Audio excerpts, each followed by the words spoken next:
Alright, we are live. What's up, everyone? I am very excited for this, the first episode of Tag Me Out Fighting Game Podcast. And I'm here with the boys. I got with me today Rodimus Prime. Say what's up.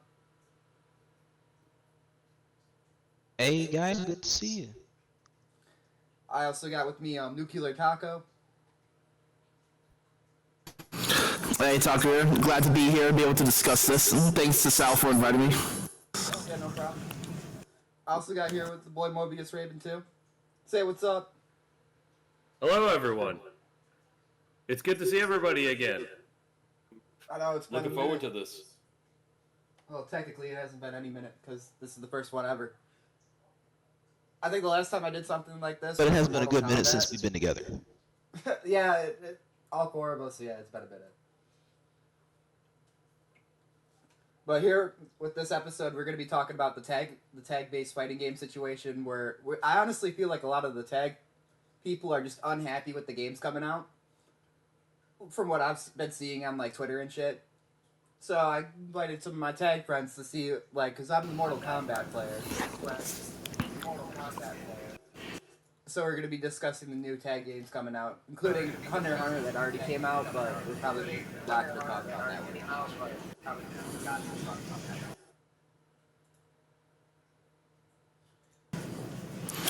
Like someone else just entered. Oh, there's Rocco.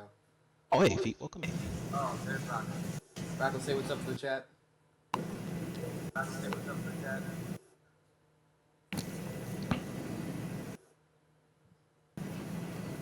Alright, we'll wait. Okay. You there? Let's get started on our first topic. Comment when he's writing. And Rod, you want to start us off because these are your topics anyways, so I'm not going to take credit for it. Oh no, it's dispersed between all of us here. It's an open topic. So start us off in delving into the premise here. I want to go into the tone here. So in terms of talking about tag-based fighters, like these games are being made easier to accommodate or to cater to casuals, but house a more common competitor or the competitive interest, then why can't the prices reflect that with mode of entry? Or why can't the outlines be better gauged for their pricing in order to fit the type of marketing that they're trying to go for with the demographic or the audience to those IPs or the results of the marketing? Because I feel like for a lot of the era that's going into what I'm seeing here with 2XKO or Hunter x Hunter or Invincible versus Brain or Marvel Tokon, I feel like while Invincible has yet to have its price tag divulged, the others already are revealed. And so I feel like it might not totally fit the bill for the starting point of entry that they want to go for. And then next, I feel like, is there a misconception in tag-based games being easier to get into than single-play fighting games? Are they more appealing? Or is it just easier to have cop-outs with this style of genre that haven't been seen yet to the public? That question in particular, chat, I ask because you notice how in this era we're kind of transitioning more from single-player fighting games into tag-based fighting games. Like, why do you feel like we pivoted from one-on-one style into this since 2025 began? Do you believe that any of these games, newer titles, or even in 2XKO's instance in being a free-to-play game, do you believe there's anything about this game or these titles that'll sway the FGC climate in a more productive direction or value or narrative? That's my tone here for the topic today, chat.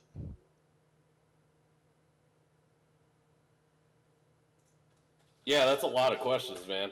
I'll be honest with yeah. you. Okay. Just going down these. How about- We're just going down these one by one. We're not tackling it all in one thing. Right. All right. Let's Well, start off with the first all one right. then. So the pricing, I could actually agree with you on this one, dude. I think games nowadays are just too expensive in general, especially for what we're getting. Specifically for like Hunter x Hunter, bro. That's a what is it? $60? Yeah. Plus another $20 for the season pass. Yeah, it's a $60 game that has anime slideshows for cutscenes and no real content. That's what like. Go to BB Tag. Exactly, and that's still an issue. Well, BB Tag wasn't $60, bro. It never was. It was like $30. It was originally going to be until we complained about it, and then they gave us a mulligan. He is right. I mean, that's Dude, I fair, think- but they still changed the price for it at least, because that's a fair price. Honestly, $30 for BB Tag, that's fair. Dude, when did BB Tag come out? Like 2014, 2016? 2018, bro. It's as old as Spiders. What? It came out in 2018. It came out Yeah. after Dragon Ball. Dude, it doesn't even Yeah. feel like that. I feel like BB Tag's been around for so much longer.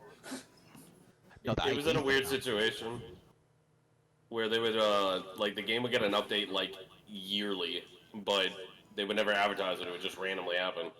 Yeah, they kept shadow dropping that shit and making the community go crazy. But anyway, I'm enough about so that. Let's go sorry into to you pricing. guys. So obviously, yeah, video game prices are absurd nowadays. And I think we honestly, gamers in general, want to go back to times where we would get AA games at like half the price of like these big ass AAA games. And you think fighting games would be a perfect fit for that, right? Because yeah, there's a lot of work to go into fighting games, but comparatively, I don't think it's as much as like a big budget AAA title. And with the limited content that they have, you know, I think it'd be pretty good for them to be like a $30 to $40 price range with some DLC afterwards. I think it'd be a perfect fit for that. But you know, these companies want their money too.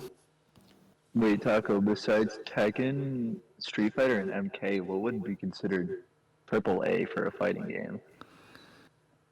Like, you can count I mean, Strive so now. Like, Arc Sys yeah, is... Strive, you can now Yeah. count that. Okay. I was just wondering. Like, Arc Sys is definitely And Dragon a Ball, AAA. I guess. Yeah, it's definitely a AAA company now. Yeah, I guess They you wa- could say Dragon Ball definitely AAA. If we're talking about Arc Sys, like, pre Dragon Ball, to be honest, yeah, that's not a AAA company, but Arc Sys now is definitely a AAA company. And it's mostly because of the success of Dragon Ball. In my Pretty opinion, much. at least, but... That's a It different- really it's a is. huge contributor. It's a massive contributor to it. Because when Dragon If Ball I'm came not out, that game was mistaken, fucking... isn't MK the biggest casual fighting game? Like, it has Pretty the much. biggest No, that's casual Smash. audience? That's if you definitely want to Smash. count. That's if you want to count Smash, which a lot of people wouldn't. But I would just for the sake of it. It's definitely Okay, Smash. okay. But MK is like right under it though. If we're That's talking what I about thought. traditional fighting game, then yes. Let's put it like that. Yeah. Tekken would also be in I that think it's not category, even but there's a lot of really people that play close, that game though. because I feel like MK just, it has that casual reach of gore and just pure just chaos, kinda. Pretty much. I mean, MK's been around. It's a mixture of two things. It's been around since the '90s, so almost everyone knows about it. Similar on a level of Street Fighter, and it also has, like you said, the gore, the violence, just the appeal that casuals like because they like to have that violent stuff in their games. And MK just has a reach that most other fighting games can't have. You have to understand that MK is a game that is fun to watch. I think there's a lot more people that like to watch Mortal Kombat that actually play Mortal Kombat, and that's why they never see entrances in tournaments, but you do see large pop bonuses. in Pretty view much, counts. yeah. Well, also MK's very that's weird, fair. bro. It's a weird fighting game to play. It's not normal. It's not like anything else. Yeah. Dude, it's It's It nothing is a to do fighting with, game. like, It's a generational legitimate- crisis issue, but it still has that popularity that matches those. so who was saying MK is about taking different advantage states, while Street Fighter was more neutral based. They're both neutral based in their own ways. It's just, I don't know. They're just. I mean, there's like, a reason why we call games different. spectator games. MK is definitely it can be a spectator game. It is But to so get back on- easy for that game to snowball. Yeah, but I think it's MK, like we talked about earlier. It's got the violence, it's got the goal, and it's got legacy, and people just enjoy watching the spectacle combat compared to just like a traditional 2D fighting game for the most part. Well, even though You know, MK, I'm Like, it's just popular with the masses. even though MK's super popular, no one can tell me MK1 was worth $70. And I'm an MK fan. $60 No. season. No, I cried paying for that shit. Nah, dude, MK1 was, it was such a travesty of a game. How many people bought Chaos Reigns? Just me and here, probably. If we're talking us out of all five us in here, I'm probably the Begrudgingly, but I only waited one who for it was bought on it. sale. I did not buy that shit. I already dropped MK1 before that. I bought it. I waited for it was on sale. And I was like, fuck that shit.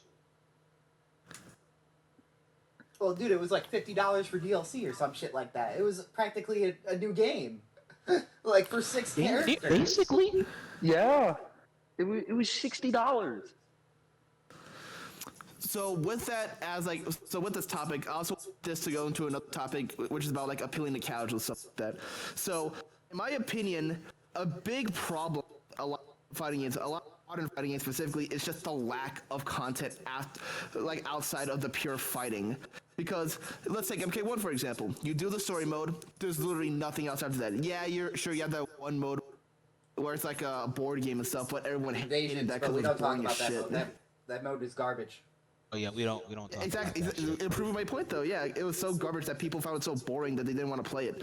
And then after that, there's no content. At least MK11 had the crypt and the towers and stuff, so they could like justify, spending more time in the game. Well, But for a lot of MK casuals, they just want to play single player content. Well, also MK was Truthfully. known for like wacky content back in like the PS2 era, like Mortal Sir, Kombat, like Deception. yeah, like Mortal Yeah, Kombat, where it yeah. was literally fucking Mario Kart with Mortal Kombat characters, or like Chess Combat, which everyone wants them to bring back these game modes, but they won't for some reason. So out of everybody in the call, I think I can say that I am the most casual here. And what I think it is roster and roster size. A lot of these new games don't have a lot of people that I want to play or necessarily new characters that entice me. MK has Reptile for me, but like Street Fighter 6 doesn't have necessarily anybody I've been wanting to play. Besides maybe Viper. Viper was like the first character where I was like, ooh, I want to play her. I mean, It's the the problem same is- thing with 2XKO, Invincible, Hunter x Hunter, and Marvel. All four of those games, I have nobody exciting to play. Nobody is really shouting at me. And I think a lot of casuals feel that way. Can you like maybe elaborate more? Like, what exactly makes a character enticing for the play? When I see like a Marvel character and they're doing something like loops, something with a lot of pressure, maybe a grappler with a lot of just tools, it's hard to explain, but easy to see. So your problem is that like a lot of characters kind of seem just basic and nothing really special to them. It's kind of like they're getting rid of character diversity where you can play multiple ways of one character. Instead, they're trying to force an archetype on every character and you have to play them that way. I hate that. Welcome to modern fighting games. That's literally like, I joke about this all the time, but at some point in the future, if you've ever played BB Tag, you're gonna play a fighting game where every character is you meet. No, Every character is gonna have that like very minor differences in like rekkas or projectiles, but it will be fair and it will be aggressive, and that's what will appeal to the casual audience. Well, that's what they think so, appeals to the because look casual. at Marvel 3. Everyone loves Marvel 3 and Marvel 2, and they're the most Nah. broken, busted, top tier shit ever. I can tell you right Love now, Marvel 2 and Marvel 3. as somebody that played that game competitive for years, Marvel players love that game because we didn't really have anything else. But I'm not talking about Marvel players. I'm talking about the casuals that just watch Yeah, dude, like the casually, that's one of, stream like, the- and mash a little bit of buttons. They love Marvel. So on the original subject that we were talking about, I think Tokon's going to be a $70 game because Absolutely. of that. Oh, The yeah. IP alone and the fact that it's exclusive to PS5 and PC, that like it would not make it, like, from a business perspective, you want to make the most amount of money, so $70 first party game. And it gives Sony an opportunity to lock down the tag market, something they've never been able, because they've only ever really gotten control of Street Fighter, and until recently, anime with Strive. Now they can get into the tag market as well. Yeah, that's Yeah, why I fully I'm agree. It's a first-party Sony game. It's gonna be $70 for sure. Sony's just trying to get a monopoly on fighting games. I mean, it's Yeah. They won't ever pretty have- much. The only one they won't ever have is Mortal Kombat. Like, actually, is the funny. That's because Ed Boon's the GOAT. For now. Because no, it's Who banned in knows? Japan. Sony might buy Warner Brothers. It's banned in Japan. So are they gonna make it if it's banned? Ooh, checkmate. All right, so back to the pricing stuff just here. So, like, me and Mobius were, characters and things like that, and basically characters are becoming more simple. So that's just easier to understand what they do and how to play them. So that when you look at them, you know what they're about and how to access their whole move kit just by doing a few minutes of practice. And like, I understand why fighting game developers do this. They just want to make it easier for people to get into. Especially when you look at it, you're like, oh, I can do that too. Same time, it just kind of removes weakness from characters and takes out a lot of that these games can have. I actually agree with this, dude. The characters, like, simplifying characters is just not working. We need to stop doing it. Dude, we wouldn't get a Dante in modern age. There would never be a character with that many moves. Okay, You to be could- fair, he's kind of in a but yeah. I believe you could have a Dante in a modern age, but you wouldn't have the execution related to a character like that. They would be simplified in a way that they would still have access to all their moves, but the execution to access those moves would be easier, so more people could play them. That's if they were to make a modern Dante, that's probably what they would do. That makes me so sad. I feel like part of Dante's trademark was the hard combos, and then But see, you go that's to MDCI, and that's exactly what they did. That's a part of the character's trait, though. You want, like, it makes sense for a hard execution character to, like, have access to, like, really good tools. That's just character design 101. What sucks about these modern fighting games is the mechanics. They all force you to do the same thing, so everybody kind of plays the same. Yeah, like everyone had like different, but at the end of the you're kind of just doing this basic play and Yeah. That's my biggest For gripe sure, with some Street other people Fighter. have better pokes, but at the end of the day, you doing the same thing. We still haven't really, like, I feel like we haven't seen a character that really locks down anything in a long time. Like, look at MK9 Johnny Cage compared to, like, MK1 Johnny Cage. If you watch competitively, that motherfucker was broken in MK9. Granted, that was a broken game, but, like, his pressure was Wasn't he so... Dante in MK1? For a long time, yeah, but his pressure was so good that, like, you were blocking for, like, possibly, like, 30 seconds sometimes. It felt like. People were just blocking him for 30 seconds if you had the bar and the resources to do it. Even in MK1, it was never that bad for how broken he was, but he was just so good at everything. That's what made him that broken, because he was just good at everything, plus he had the rush down on top of it. Well, that's the thing though, because they want to make characters so in a lot of ways, because sure to be a pretty characters so that everyone can feel like they can get their turn back in like around the same time as characters. They don't want characters to be too strong in an area or people can complain. They just want to simplify things, make it so that people don't really have much to complain and it's easier to get into. balancing the tug of war and like people taking their turns back naturally or forcibly. I never really had a problem with simplifying characters, especially in like tag games. Like that's the point. Like you have access to assists and like think like a game like Marvel 3, right? OTG assists, X Factor, TAC, snapback, like proximity grabs, like all these mechanics built into the game. Like they're and you want them to play like they do in Street Fighter 4? You're crazy. Nobody would want to play this game. I Well, don't people think- used to complain about that with BB Tag. You know, oh, they don't play like exactly how they did in Blaze Blue or Under Night, so it's bad. Like, no, it's a tag game. But that's the point. You're supposed to active switch. You're supposed to use your assists. That's why the combos are simplified. It's so you can extend them with other crap. It's I don't know. I don't have necessarily a problem with that. I have a problem with lack of character expression nowadays. It's Yeah, just, that's pretty much my point Yeah. too. it's even though these characters in BB Tag are simplified, I've seen people play Adachi so many different ways. I can look at Taco's Adachi and Sykes Adachi and can tell which one's playing which, even if I don't have a player tag next to it, if that makes sense. Yeah. I I can mean, tell that's kind of who's the point who. we're talking about too.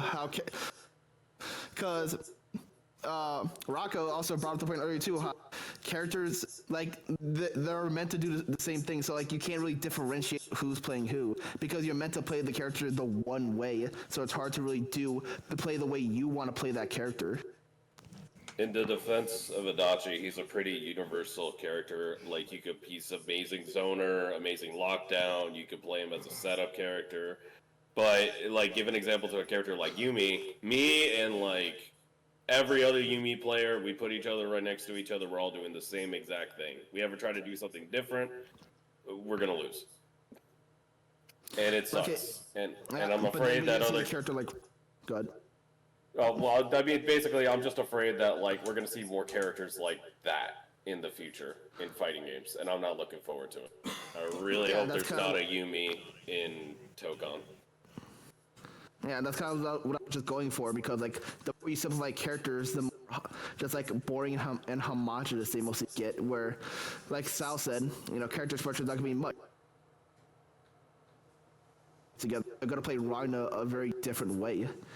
Like you compare like Master Chief's Ragna to like how either me or like say Monkey 4012's Ragna, they're gonna play very differently. That's just based on like good game design. I feel like even in like a game like Strife, if you were to have two Gold Lewis players play against each other, you can tell like, you know, little minor things like this player likes to zone more, this player likes to get in their face more, like and that's just like good character design overall when they have something like that. It's just it's getting harder and harder to find. Like you really got to pay attention to be like, okay, they're slightly different.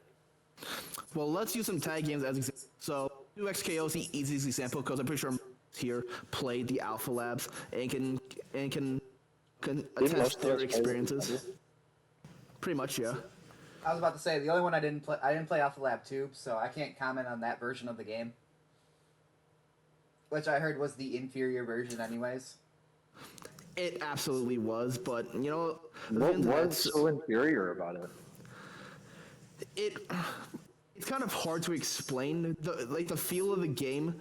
Well, and actually, I'm pretty sure there are technical issues too. Like the actual feel of the game, like it felt different and it didn't feel good. Then again, I also wasn't a fan of how the game played in Alpha Lab either, but I was more optimistic back then. But even in Alpha Lab 1, I saw people playing characters differently. In my opinion, at least. There was only like a few characters that I saw played the same. Like, Yasuo was like one of those characters in Alpha Lab 1 where I felt like, okay, I've played against Yasuo, I've played against all of them. They all play the same. They put up that I don't wind know, I feel wall, like they'll stab it, and then they'll get the beam assist from Dragon Ball. I was gonna say Yasuo, bro. And But, it's like, because when that's I who see all the characters streamers like were Ari playing, and dude. Echo, Like, every big streamer was playing Echo and Yasuo. yeah, but I feel like Echo was the only one people were actually trying to play differently because I feel like everyone else played the other characters exactly the same too, except maybe Ari. That's where I was saying, like, Ari, I saw people playing just online completely different. I think it was mostly, like, just Yasuo and fucking Alawi that were playing the same. Braum, I saw people play like extremely different too. No, now that I think about it, Darius, Dude, I you don't play. even remember fighting Alawi. I remember being the Alawi, but I don't remember fighting Alawi. Like, because I've seen Brahms fully try to rush me down and grapple me and shit, but I've also seen Brahms stay perfectly fine playing full screen, holding up their shield, just trying to piss you off as much as possible, saying, ha ha, come hit me. And I think that playstyle is way better, but hey, it's whatever how you want to play. And it's the one playstyle I really didn't see as much of, is the put up the shield, say, come here, come hit me. I think a big problem with 2xKO in general, pretty much everyone's been saying it, so but I'll just say it again. It's just it doesn't feel like it's lacking identity. It's going through an identity crisis because nothing really you got. It's just feels really. What I mean, or even a 3v3 fighter. It doesn't really have anything out having character and the ability to play. Then that could be kind of bad. I can get what you're saying, definitely. I don't know if anyone else has opinions on this or who hasn't played it here or who has. I know, like I said, I know three of us have. I don't think Rod has. I absolutely agree with Taco, dude. It doesn't have any personality. Like it feels like it's trying to be for everyone instead of for tag people. Which in Alpha Lab 1, it kind of felt like that a little bit because of how long some of the combos were and what you could do. But the more that I look that they take away, it's like, damn, are they even really trying to be a tag game? It never really looked like a tag game to me. I always got like Street Fighter X Tekken vibes from it. I feel that. I could see that. Like, Which I guess that's technically a tag game. Now that I think about it. I apologize. Go ahead. yeah, but I know what you're trying to say. So for 2xKO, like it's gonna be subjective for everyone. Experience, but for me, game doesn't have that hook compared to like other tag games. Like it's just a 2v2 fighter, and like. And at least in my experience, like the way the game spent jumping and like going to your combos, it just feels kind of. Again, it's one of the things that's hard to describe, but you can feel it, and it's just something that I didn't really like. And also, just like the change to the assist pulses, like the changing so much in time, kind of makes me think that they didn't really have a super clear vision of what they wanted to do. And they're more so waiting on what other people were going to say about the game before they really hammered down what they were going to do. I honestly don't have anything definitive to support that, but that's just how it feels, and I think and I'm pretty sure other people feel that way too. I mean, like if you want to put evidence, it's literally what you said with Alpha Lab 1, with Alpha Lab 2. People were complaining about how they were just dying to click in Alpha Lab 1. How there's just too much offense in the game, which a tag game is usually like that. There's usually a crazy amount of offense in like any tag game. Look at Dragon Ball Fighters. Yeah, look at Fighters. Like look at BB Tag. You can't tell me that isn't an aggressive ass game. Even Marvel to an extent, except for like a few characters. I think Mobius, would you agree on that? For the most part, it's a really aggressive game. Marvel 2? Marvel 3. I'm more talking about. It's hit or miss. Marvel It depends 3, on the team. It's a weird sort of like it's like airborne neutral. Like it's about like trying to get the opportunity to get in, and then once you get in, you just go ham. So like I would say technically it is aggressive, but like it's your definition of aggressive. Some characters want you to go to you, and then some characters want to go to your opponent. What I mean by So, yeah, aggressive, I should clarify then, is like overwhelming. These games are supposed to make you feel overwhelmed. In my They're bullshit. Yeah, for sure. You like that's part of the fun though. You know, you're like whatever you say. Now, have you played against a good Magneto in Marvel 2? I've fought him, This shit- man. I've gone This through the shit trenches. feels overwhelming as fuck. But that's You're the point. supposed to people feel love that like, broken damn, shit. this is bullshit, but that was fun, kind of thing. Yeah. Yeah, one of my favorite things that I love about BB Tag in particular is that every character has something stupid about them. Even if it's like overlooked. Like you can even look at like a character like Platinum or Makoto or like Labrys and like look at something like Chain Knuckle. And I swear, I don't care how good your character is, you have at one point or another gotten hit by Chain Knuckle. Forgot that that's a thing. So I love it when every character has something cool about them. That's just good character design. I mean, that's what you're has something special about them that not many other characters can replicate. Then that in a match is always that's where the joy that's where a lot of comes from. Their unique tool playing who you like and stuff. Even if they're here, they still got phrases done. That's why we have to your hero. I feel like part of it is like the Twitter age where people just want to complain about everything.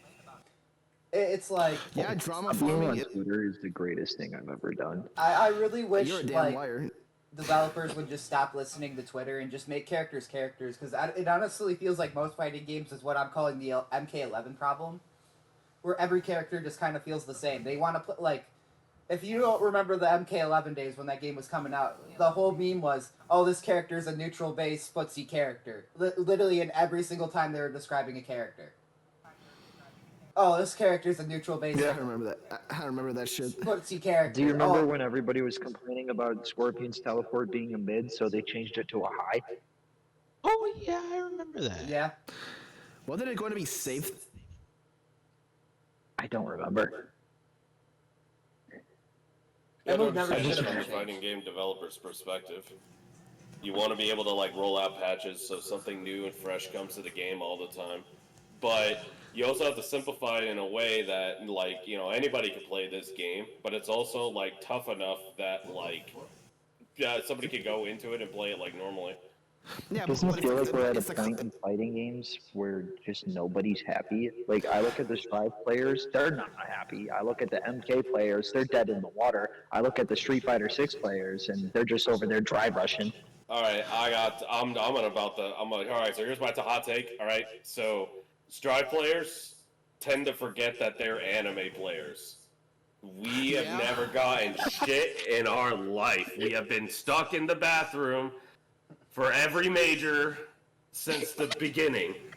So when you suddenly got popularity, it didn't necessarily mean that all the stuff that like we have been known for in the past was just suddenly gonna go away. Thank you. Yep, literally. The track community also been taken over by people that are more newer and also that like have a different appreciation here than people previously did. Now, obviously, there's tons of here play the Strive and so objectively, it's a bad game. People are just very vocal about their issues with the game. Does it make the game bad? No, it just makes it easy to talk about it. It's just a popular game. And when Yeah. a game is popular, people complain about it more. That's just how it is. That's what I mean. Just don't but forget your sometimes roots. the developers just need to stop listening. They'll listen to them. Like sometimes when they nerf a character, it's like, no, don't get rid of that. Make it a little bit Honestly, less oppressive, maybe, but like don't completely get rid of it. Make it still somewhat work. Yeah, but that's just a classic problem. They try to appeal to everyone. Everyone it gets appealed to. No one is happy because it actually doesn't appeal to anyone at that point. They want to appeal to casuals, but then the competitive scene, feels crap. But appealing too much to the competitive makes casuals feel like it's too hard. You're not gonna be able to satisfy. you know what? I think they're actually doing a pretty good job with this Tokon game, though. I'm not I gonna lie. agree, but The I more I want look to at wait it, for that until the game came out. I'm still at my. I think for me with Tokon, it all depends on the roster. But like, this is just me being a Marvel fan in general. I've been starving on fucking the characters I've been wanting for years, and it sounds like I'm not even gonna get the characters I really want anyway. So who cares? Like Tokon, We I need know. storms in the game. Storm, yeah, Storm. keep in mind, You said you wanted more mutants. We're getting mutants. We got one so Yeah, far. One. We're gonna get more. You know we're gonna get more. They're not just gonna put Storm and not put in Cyclops to go. They will not put. Look at Marvel Rivals. Cyclops has Cyclops is Give coming. it time. If we got Gene, we could get him. Probably Cyclops hasn't been in a video game playable since X-Men Legends 2. Let's put it like that. That's sad. All right, Cyclops should be playable in every goddamn game that's Marvel. I 100% agree with that. That would be nice, but it hasn't always been easy to put Cyclops in the decade. And let's put Yeah. it like this. X-Men Legends 2 came out in 2004. So it's been over 20 years. He's been playable. So you say, of course they're going to unless you put in wanna count the Cyclops. Marvel. But it's been 20 years.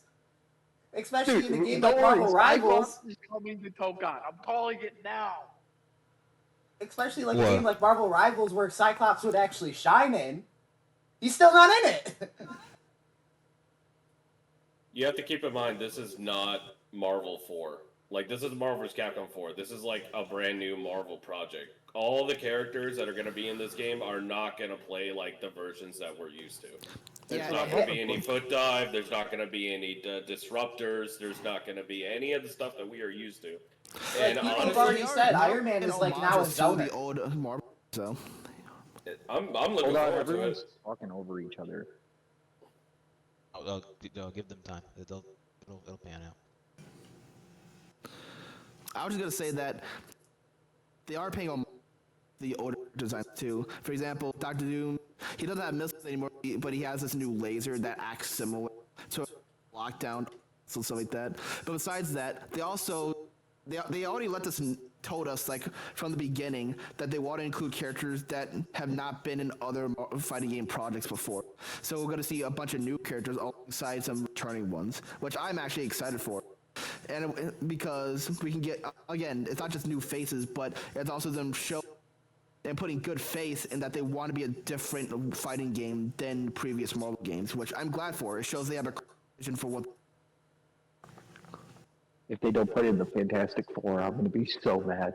They're definitely putting in the Fantastic Four. It's a 4v4. Why would they not put the Fantastic Four? It wouldn't make Why sense. should put the Fantastic Four deals? Like, Miss Marvel's already in the game. Like, why would they not? Why Like, would you it put just. in Reed when you already have a stretchy person? Because you If can I be were a different stretchy person. Yeah, and Kamala's lame. definitely in a Fantastic Four. I hope they do come. I do. I mean, Reed Richards, not just stretchy man. He's the smartest guy. I know. He's the most intelligent person in the world. He'd also turn his hand into a mallet. I mean, Miss Marvel kind of can do that too, but I know what you mean. It's cool. Yeah, but no one Cool likes ability. Miss Marvel. That's the difference. That's why they put her in immediately, so they can get her out the way. It was Disney coming don't in, get bro. your They're like, you gotta put her in. You gotta put her in. That's one of those characters I generally They feel like knocked Disney out was of the like, yep, park you gotta with put Doom's this character in. Hey, Tokon industry plant. I Yeah, will see, say- that's the. Oh, sorry. Go ahead. I was just gonna say, I will say this. This is probably this coolest Doom has ever looked, gameplay wise and everything, in a Marvel game. In my opinion, like, because after watching the Evo I stuff, absolutely agree. Doom actually looks sick. Nah, Doom they looks so did do fun. justice. I will. It looks really appeasing. That isn't Power Ranger Doom from Fan 4 Stick. That is Doctor Doom. I'm not even just talking about design. I was talking about like gameplay and everything. He looks so cool. But go ahead, Mobius. What were you gonna say? Oh yeah, I mean like that's the number one thing I'm looking forward to is like the new designs. Like I'm just like, like what if they do put like Punisher in the game? I wonder how he's gonna play because this is an Arc System game, not Capcom game. So We don't need another Happy Chaos. Yeah. No. Bro, if they L put to the in no. a Goddamn gun person, and it's not Moon Knight, I'm gonna crash the fuck out. see, you're thinking like this is a combination of multiple. They're putting stuff from like multiple Arc Systems games. So like for all I know, they could be putting like a Plus R like style character or like a Persona 4 character or something. No, it's literally an amalgamation of Arxis projects from the different years. There's Blaze Blue stuff in it. There's even. They're just doing everything they've done before to try to make like the game that encompasses what Arxis is. I hate to admit it, but this is the closest we're getting to BB Tag 2. So Pretty much. It looks really like I'm cautiously optimistic. It looks really good. I can't wait for that beta. Well, no, it's a closed beta, but yeah, I'm excited for it. I'm excited to see more. That's what I'm excited. I can't wait to see the actual high level gameplay of it. There's still things I don't like. Well, yeah. I don't like how you don't start off with your full team from the start. I'm gonna be honest. I don't like that at all. But that's just Look, me. yeah. Yeah, I can understand. That's kind of a turn off for me. But it Like, also there's two things. it also to me looks like more of a 1v1 game than it does a tag game. And I know everyone's been saying it, and like just by watching it, you can tell. Like they're telling people, like, yeah, That's this my game biggest don't expect problem normal, like a normal tag game. It's gonna play completely like it's gonna play more like Strive than it is Fighters. But No. I think I'm legitimately going to solo main cap. I saw some gameplay of people using the active switch. One of the things I noticed is that there's a bit of a delay. So, have you guys played Smash Ultimate? You guys know Pokemon Trainer, right? How like Yeah. when you Yep. switch between Pokemon, Yeah. it has a little bit of a delay. So the active switch kind of works like that in this game, and I think that's kind of cool because one of the most busted things in Tag was being able to automatically switch while a move was going on, so that way you create an unblockable situation. This prevents situations like that from happening much more often. I mean, yeah, that's the point. That's what they want. They want to make it so that tagging, doesn't make a really hard mix-up. It's just you tag out and continue an offense. Which, yeah, I understand why they do it. But as someone that likes the mix-up bullshit, it does suck. But yes, it does appeal to a lot more people and make it easier to play for sure. No, here's the thing: is I think there still is going to be mix-up bullshit. You just have to like time it differently. I think the You have to reason earn why it. we seeing the game like the way that we're seeing it now is just the same problem that Vanilla Marvel had. People just haven't figured out how to play it correctly yet.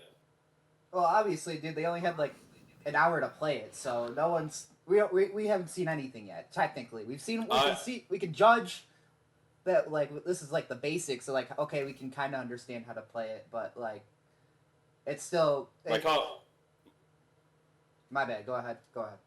No, my confidence of Jay Wong being able to break a game in an hour is very high. So, That's fair. Yeah. Right. But I am looking forward to it. There looks like a lot of tech that we're just like missing out on, and this is only with 4 characters too, or like 5. Like I can't imagine. This is a 4v4. There better be at least like 40 characters in the game. There's going to be 20. There's gonna be. We Like already have 20. leaks to show that there's a lot of need character double that. slots, but we don't know just how many are actually going to be in base roster. Base roster. I think it's only gonna be 20. It's Arxis, bro. Dragon Ball I Fighters. agree. I think it's going to be about 20-ish. It's going to be like 20. That's sad, bro, for a 4v4. I'm gonna be honest. They also it's like, gotta they be, also said they I would say started. 30, They man. plan on supporting this game for like 10 years. So yeah, it's not gonna be much. Eventually it's going to get to there, but it's not going to start like that because everything has to be KI now. I mean, Marvel is also just trying to have their cake and eat it too with the way the game plays, because like what Sal said earlier, it's a 1v1 game, but they're doing it because they want to be able to create some more simple move sets and only like 2 and only like the same assist for characters, so that way they're able to. If they're going to be some 10 characters, they're also wanting to make a system and mechanics that are easy for them to transfer characters over to. So everyone's going to have shooter, have assist, and everyone's going to have like a decently small set, which makes sense though. Like, you understand why they're doing it. It's all up to the execution and whether or not it feels like there's enough depth and freedom for people to play the. I feel like I have to bring this up because it happened to Hunter x Hunter. But what if all these games come out with bad netcode? I'm trying not to think about that. Like netcode, we've been through this ever since the Corona back in 2020. Like, we all need good netcode for the fighting.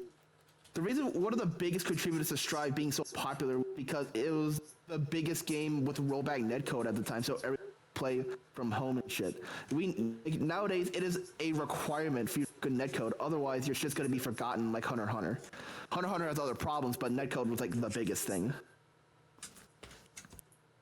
Yeah. The thing is, what like, for this age since COVID, that set the standard for others by design, even though they have to do it in their own way. Like from what I played from 2XKO, at least the first alpha I played, the honestly the netcode felt good. The net felt there. I was barely ever lagging. It felt fine. Yeah. It was great. But we're gonna see with the token beta less than a month now, because when does it starts literally right before 2XKO's closed beta comes out. Like literally it ends the day before. I think it's the 6th through the 8th Yeah. Another beta? is the token, yeah. Oh, okay. See, I want to say I have confidence because but Arxis also hasn't had the best history in terms of the last decade. Strive was a bit of an experiment for them. I think they, over the course of the time that Strive has been around, they've kind of learned a lesson about like what works and what doesn't. I would agree with you, but they still have a lot of netcode issues today, and not even and also just like being hacked. But that's a different matter. But yeah, hopefully they'll be able to get it together for Tokon. They also have Sony backing them up too, so they'll also probably be attentive to stuff like that in 2026.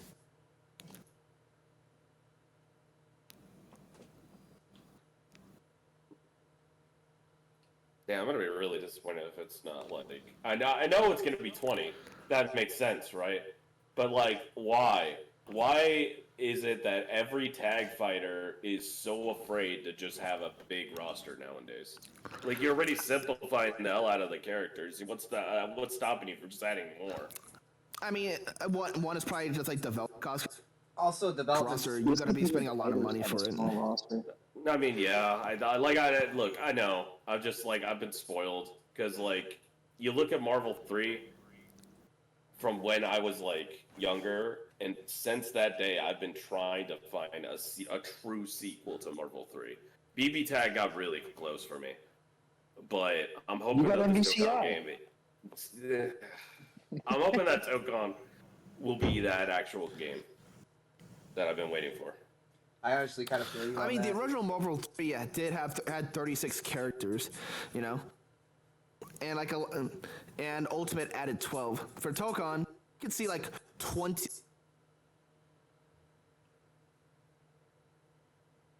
Yeah, man, as long as the game's good. I I'm mean, having fun. at the end of the they said the community cautious at this point. I do hate I kind of do agree with Mobius here how half the roster has to be DLC nowadays. I think that's stupid. Like, That's It's not why even that, dude. It's what's driving fighting games price to be like $200. Like they think about how much like COD people are spending. They spend like $60 a year. I'm spending fucking $300 on one fighting game for fucking 3 season passes and whatever the fuck. Yeah, they're Like, I taking mean, a that's similar why they route want there. money. like look at Street Development Fighter's costs. season pass, bro. Yeah, Like, Street Fighter's $30. it's $30 for 4 characters. That's insane. That's actually insane. Because they know we'll pay for it. That's why they do it. They know people gonna. They know the DLC character not just to against and have knowledge and all that. And it becomes a necessity for the fighting player to buy into the DLC. They know it's gonna drive sales. Yeah, truth of the matter, even like, without them even announcing it, we already know that a season pass or 2 is already in the works. It's fighting games. You have a time limit from when you buy that fighting game to learn it and buy everything as quick as possible before your game dies to be replaced with something else made by the same company. There's no more surprises in because it's been done so that everyone knows it's just been if it's been in the community long enough. At this point, it's just all about figuring out the game and what to do when it comes out. I honestly People are believe. so easy. I apologize. Go ahead. I was gonna say I honestly think all fighting games should go the 2XKO route and just make the game free at this point, and have people just pay for the characters, or like decide to pay for the characters or whatever, because it's just it's ridiculous. Like the amount of content we're getting Have us just pay for skins and characters. I mean, Warner Bros. Couldn't lose any more money. They might as well do it with MK. If the I mean, the number one thing that they should get rid of, honest to God, like truthfully, like everybody unanimously would just be happier if they just did this. But give us our own goddamn servers. I don't want to pay for PlayStation Plus anymore. See, we all love that, but that's just never gonna happen because the cons, like Nintendo, Xbox, Sony, like they want a cut for using their online services. Be free because it has to be free. Yeah. Oh, No matter what, the companies want their cut. It all comes down to money. One kid's dream. this is the best thing about playing on PC sometimes is I don't have to deal with that shit. When everything's crossplay, you don't gotta buy PlayStation Plus. Well, thank God Facts. for crossplay. Facts. See, that's another thing. Crossplay and rollback netcode. Rollback netcode is now the standard, but I feel like crossplay still isn't exactly a standard yet, and it should be. We need to enforce that shit because some companies are at a launch. Yeah, it can come later, but at that point, it feels like it's. The big three all have crossplay, don't they? They do. No, Yeah. Mortal Kombat took its time. Yeah, Mortal Kombat took a while. Let's not get into that. You know, Tekken 8 I know. has crossplay. I'm just right? saying, though.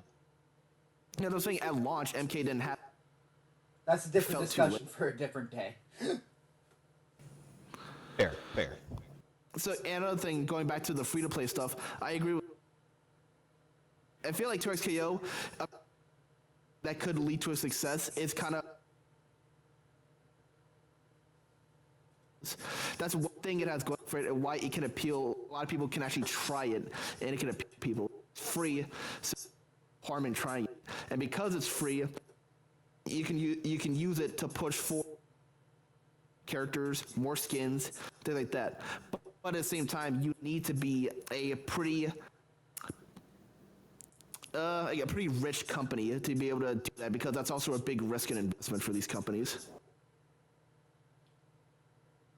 I wonder what's going to happen to all the League players that buy their skins and then get kicked in by fighting game players, and then like they realize, oh no, this game is not meant for me. They're gonna play League. Yeah, Yeah, honestly, I think that's the league, what happened.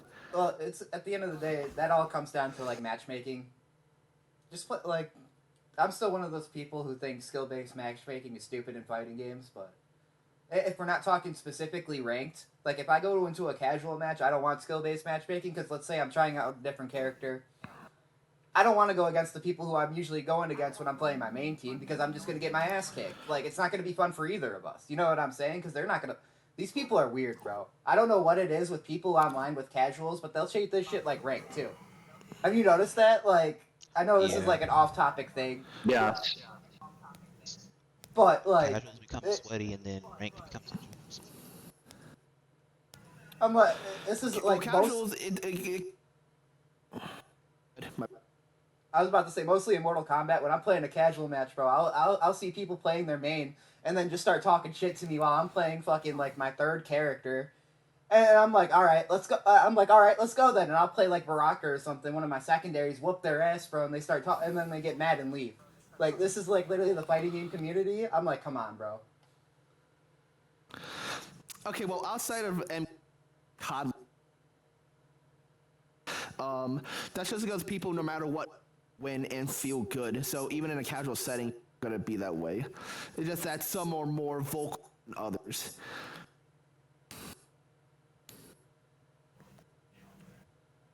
Sure, My personal like I opinion, said, that was the reason why fight. my bad, Mobius. Go ahead. My personal opinion, the reason I've had this discussion with a couple friends, but again, this is just personal opinion.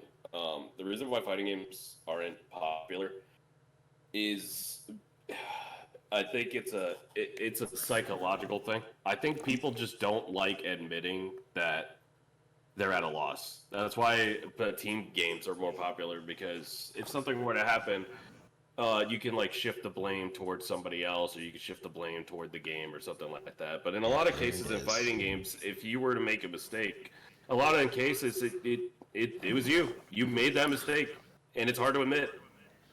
I mean, yeah, Ego. Corey Gaming said this years ago. It's all about ego.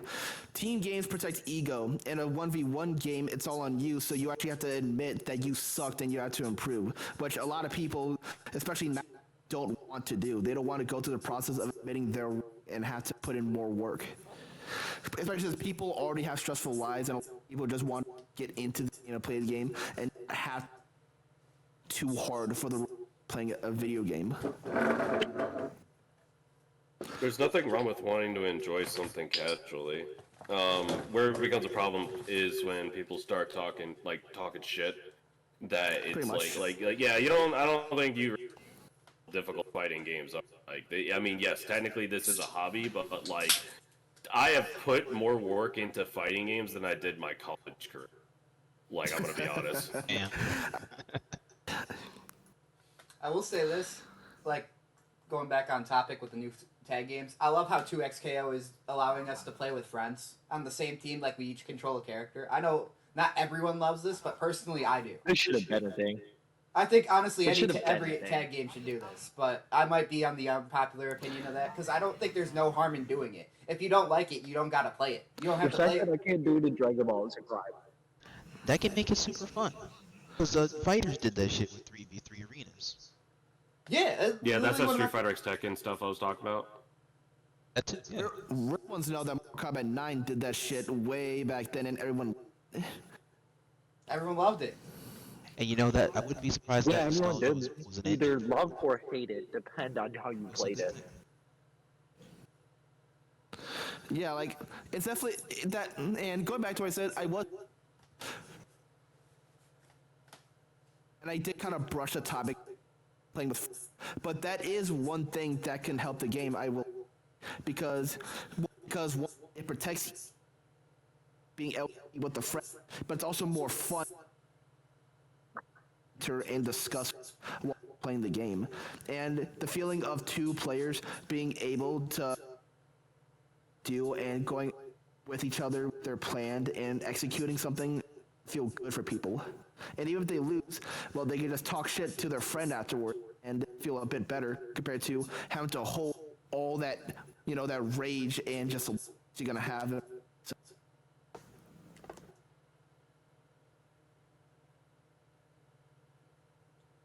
Yeah, dude. Honestly, like, for me personally, like, in real life, I'm better at fighting games than 90% of my friends.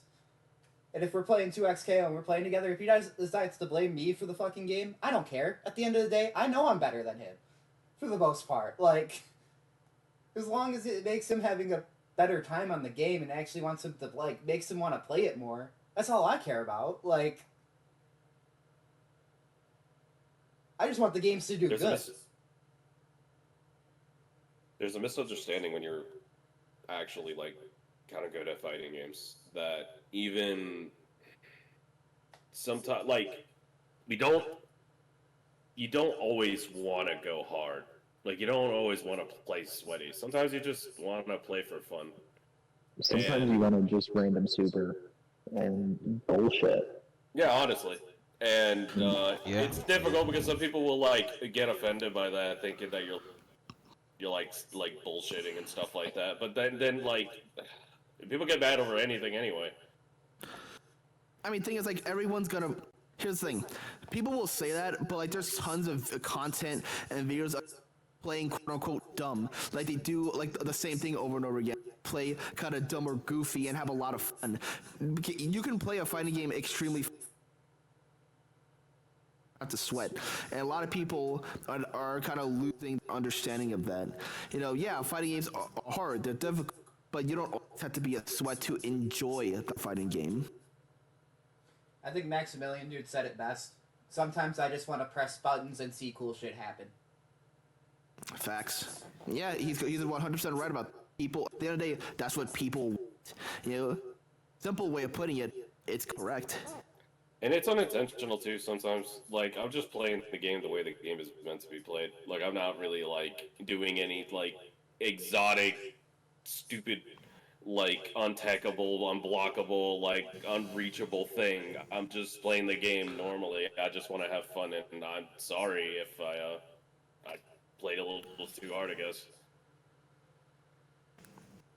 it's not the intent. I don't think people mean that as the intention. Like games, especially tag fighters, they're super intimidating. If you don't know, you're gonna get mopped. But it's okay. We all started from there, and we want to help people. Oh yeah, if there's anything, tag games always have a very proactive community that are usually willing to like put forth their time to give resources, help people out. If there's any communities that are really knowledgeable and love helping out their games, it's got to be tag fighting. Yeah, they're like when you get into those like kind of games, it's like meeting up with boxers. Every single boxer has gotten punched in the face. It sucks. Nobody wants to get punched in the face, but you got to get punched in the face to learn to not. Learn how to box. That's tag fighters in a nutshell. I always say, bro, people who say that they can whip everyone's ass, but the people who haven't been in a fight don't really know what it means, bro. If you've never been punched, it's completely different when you actually get punched. Yeah, nobody actually wants to get punched, man. Well, that's the thing we're talking about, like. No, But that's the reason why I just want to get to that point. Getting into the game point of being a game as faster. Marvel Tokon's gonna be a good game to get a lot of new people into it. It's simplified, but not too simplified. It's got a great IP to start with, and it looks really cool. I agree. Mother, you're really, really describing Invincible to me. I was about to say, Great IP, beginner friendly. A lot of cool characters like Battle Beast and Rexplode. I definitely think Invincible also is definitely.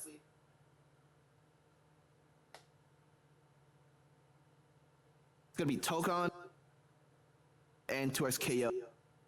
It depends on what comes out. That could also. honestly, I think Yeah, Invincible those are just gonna be came our out, big like, three. got announced at the wrong time, bro. It literally, it's like the wrong, it's coming out at the wrong time. Invincible did it at the wrong time. It's kind of I like agree. a BB Tag situation right now, in my opinion, where BB Tag's a good game. Most people who I've met played BB Tag like BB Tag, even casually. They liked playing the game, and that's what I feel like Invincible is gonna be, because it doesn't look as polished, it doesn't look as pretty. You can If tell they this put game is spawn on in a the budget. game, I'm picking it up. I'm gonna play devil's advocate here. BB Tag at launch was garbage. I even made fun of it. That's why I played Dragon Ball Fighters, and then GT Goku came out and it flipped. Yeah. Look, Oh, GT. but that was also the consensus this time. Like,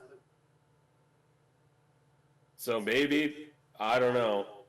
I'm hoping that Net Impact and Invincible have that. It's like I think they're both gonna have rough like launches, but there's gonna get a moment in the game where it's just like, okay, this game kind of rocks now. Like they just had to like cook. Well, Nen Impact has decent gameplay. It does still have.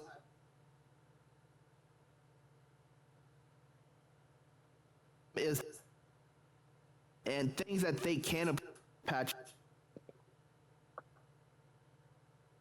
When it comes to Invincible versus, here's the thing. I think a really smart move was that the Killer Instinct team is working on it, because I think they could also the MK right now because of how MK1's been doing. But Invincible has a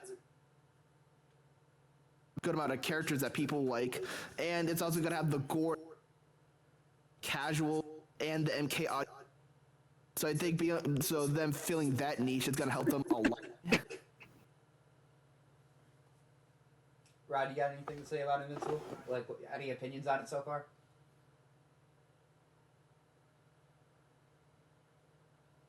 Opinions on? Wait, you're asking me? Yeah, like, any opinions so far on it? Like, do you think it's gonna do well, or is there anything you're excited for, or along the lines? For 2XKO or Nen Impact? Invincible. Because we've For barely Invincible, talked about that until right now. For Invincible, I like the development aspect they're going for and the type of team structure that it has. I'm curious on what type of story they're trying to bring to that game that either ties into the comics. I'm curious on the type of well, internal games that they're trying to do that'll add to the returning revenue in terms of like returning gameplay and investment to the game. And that's it. That's honestly that's honestly all I'm really curious for. I wish it Is nothing but everyone the best here on launch. Red Invincible? Still the first season. Watched, not read. Okay. So the thing with Invincible is there's a lot of characters that me and Sal would want that haven't showed up yet. That is true. Like Dinosaurus. Dinosaurus would be sick. I would thank you, dude. Dinosaurus would be awesome. Let me look this up, But dinosaurs. like, how would they add Dinosaurus when people like Taco and Madia? Oh my fucking god, I can't talk.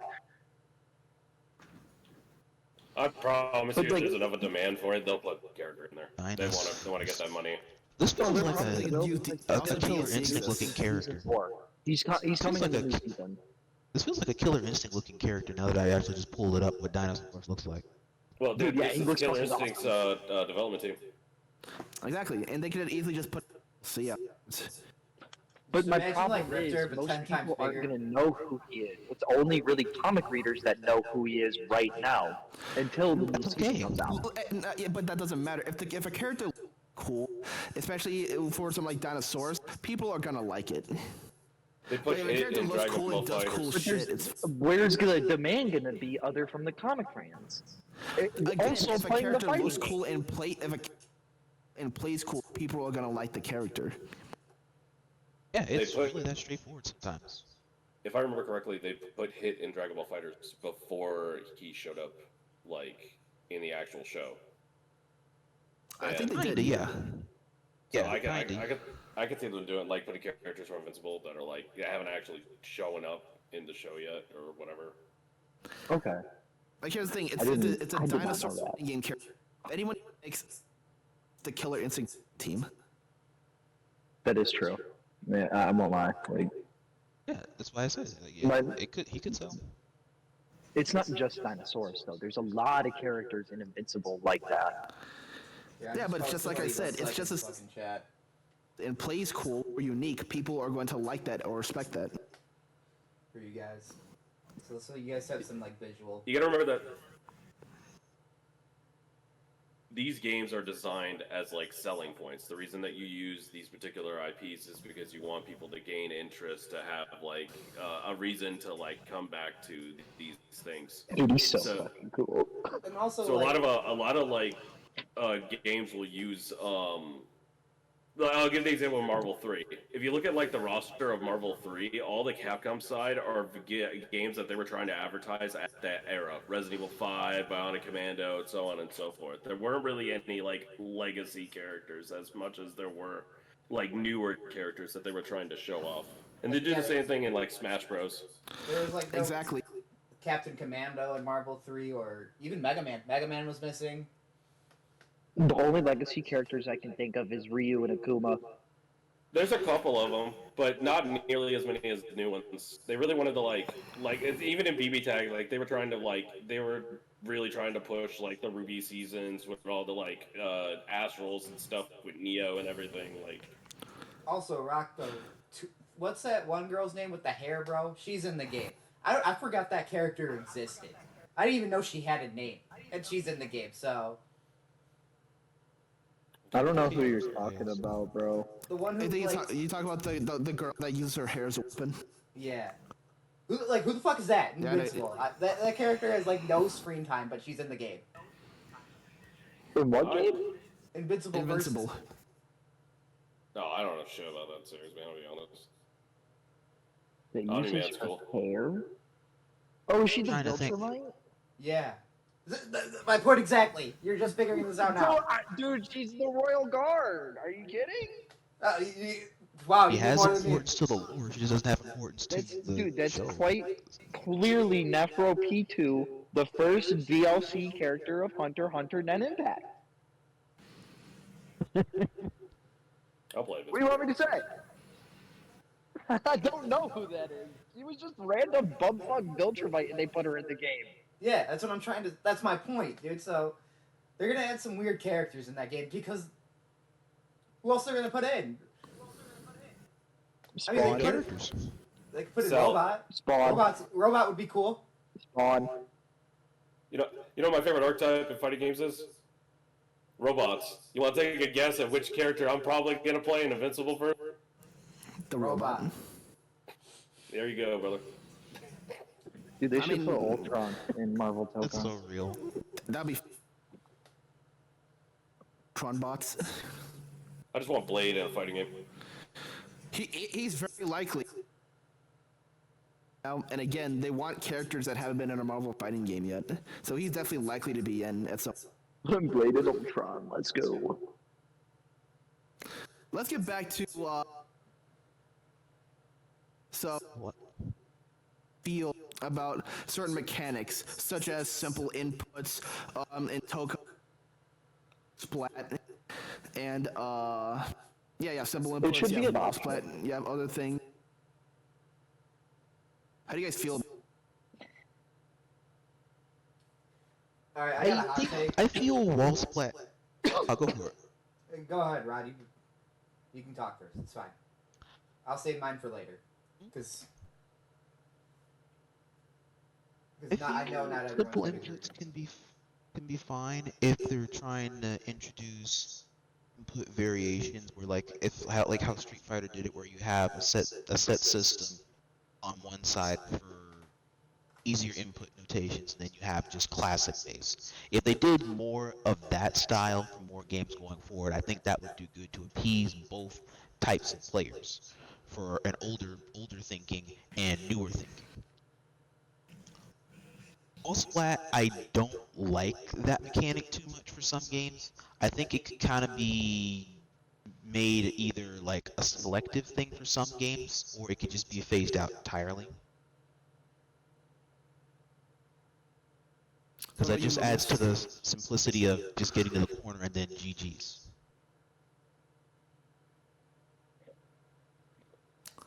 Mobius, how do you feel? Which mechanic in particular, or just in general? Wall splats, simple inputs. Okay, so Man, this is fucking porno, babe. you know, man, you always gotta tell people my opinion because there's always somebody. There's gotta be somebody that's gonna take it seriously, and it is gonna bother me every time that happens. So I always have to put a clause whenever I say anything fighting game related. I swear. It's all Don't worry, man. We all got. Dude, everyone's allowed to have their own opinion. All right, whatever. I don't even know if this is a hot take or not, but y'all remember that they had this thing where they got rid of DP inputs and they tried to replace them with down inputs. Y'all remember that? I don't know if you ever tried to do that or not. Remember that? Yeah, and it was. Yeah. Do you remember that being harder than actual DP inputs? Yes, it really was. damn. So I don't think simple inputs are as simple as people make them out to be. I mean, the motion is simple, right? But there's something about a quarter circle where you're almost guaranteed to get the motion if you just do it correctly. I'm worried that you'll be able to press a button while moving forward and just get a special by accident when you're trying to just approach. So I'm really glad that they gave you the option to just do quarter circles instead. That's the number one thing that turned me off from 2XKO. Yeah, see, I wanted to go into that too, where a bit because Source KO still has competitors and even the casual playing it is that there's special moves instead of actual motion inputs, and the reason why that's a problem is because it puts more buttons on your controller. It gives you less control for macros and other things. It's also more buttons for you to actually have to remember and handle, and that's annoying. It's light, medium, heavy. So you got light, medium, heavy tag button, and then two other special move buttons that each of their thing with different directions. Just annoying. And then there's your macros you gotta take advantage of too. Can't take advantage of them, especially depending on the type of controller. And I believe that Twist benefit a lot. If they were just you could actually just choose inputs you want, whether it be simple or quarter circles.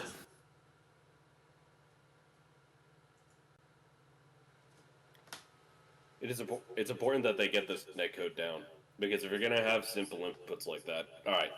Let's give an example with, like, if there's an actual a bad rollback between two players, you now have an option to double tap forward to run and go into a run animation, and then if you press a button, you'll also get a special move, because that's how the simple inputs are designed. In a game as fast as this game is going to be, there cannot be random hiccups like that. They have to be solid with this netcode, or nobody's going to play this game. It's so important that they nail that. I think that's probably the number one thing they're focusing on, is just making sure that crossplay and that netcode is just solid. I agree. I also want to talk about wall splats and Tokon. And so I understand why Arxis is putting it in. I don't like it, and the reason why I don't like it is I'm just a fan of not being able to keep someone in the corner and having to reset to neutral just because I did my then carrying them. I think that's dumb. But another problem I have is that if you're in the also resets to neutral. I am fine of being able to unlock the characters as you go, but I'm not a fan of having to reset. Just find that.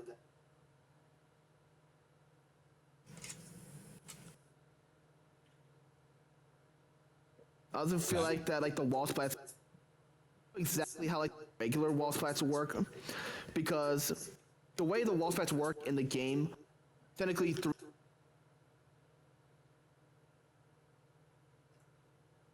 middle section to like the right section, and then you go to the.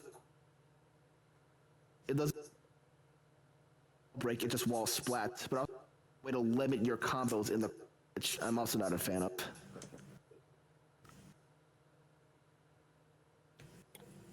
So there were two things that I noticed when watching gameplay, and I want to actually confirm this with people to see if I was actually accurate with it or not. So then, first thing I noticed, did anybody notice that none of the assists got happy birthday? Yeah, Yes. that's not thing anymore. You share just one life.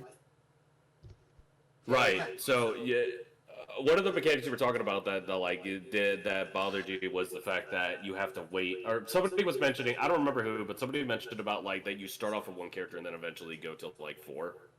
Yeah. Start off with 2. That kind of makes sense. and Yeah, then that kind go of to makes 4. sense in a game like this when like you can't happy birthday and assists. So and you're sharing a health bar, so they're probably expecting matches to just be like extremely explosive. I wonder if that was an intentional design choice. Maybe there's going to be characters we haven't seen that are just going to be absolute powerhouses, and and the reason why that's in the game is probably because of that. Well, I was the one who I honestly, like I said, I don't like it, bro, because I like, if I'm playing a 4v4 game, I want to start off with all my characters, bro. Like, I want to have everything. I want to play the 4v4 part. I don't want to play 2v2 or 3v2. I don't care if there's no happy birthday or not. I want to play the game, bro. Like, the game it was that you advertised for me. You advertised me a 4v4 game. Why are we starting off with a 2v2 game? I think they're doing it because I think for 2 reasons. One, it's another way to simplify things. Because think about this: 4 characters is daunting for someone that's new or getting into the game. So making so that you start with 2 makes it easier for people to get used to 2 characters and then build their way up to more characters along the way. I think they just want that to be a natural feeling throughout the games you play, at least in Marble Tokon. I think that's a pretty good that's my design theory. choice. But to go back on the point what Taco was talking about, me personally, I honestly like after playing 2XKL. I don't mind simple inputs. I don't get the whole big ass complaint about it. I don't think they're as bad as everyone says it is. It's honestly, it's whatever to me. If it has it, it has it. If it doesn't, it doesn't. If I can choose what to do, I'm probably just gonna go with classic because that's the way I played the game growing up. But it's not, to me, at the end of the day, a big deal. I more have a problem with wall splats and what you said. If I feel like, dude, if I put someone in the corner and there's no like strategic advantage for me to play someone out of the corner, why am I being forced to? I earned that. That's part of playing a fighting game. That's part of. It's like telling people. That's literally winning neutral. Yeah, it's like telling people if we're playing Marvel Rivals, bro, you win the team fight, but you can't get the point. In a way, you did what you were supposed to do. You won the fight, but you're not getting rewarded for it. If There's a that makes sense. misconception when there's a misconception with fighting games that people assume that just because the game is simpler it means it's easier. It's not. It just changes the game. If you like if you were to actually think game theory, right, and you think about a game like chess compared to a game like rock paper scissors, one is extremely simple compared to the other, but both are extremely difficult to master because you and your opponent both have access to the same tools, regardless if it's simplified or not. So that's the hard part when it comes to balancing these games. How do you simplify it where, like, you know, somebody that doesn't know what they're doing can have fun, and somebody that knows what they're doing doesn't break the game? Well, at the end of the day, that's going to Pretty happen much. either way. And, like back then, that was a. I just feel Go like ahead, that's, Sal. I was just gonna say I feel like that's just a problem you can never fix. At the end of the day, people who want to take this game seriously are gonna take it seriously and find ways to break the game. That's what they want to do. That's what they're gonna do.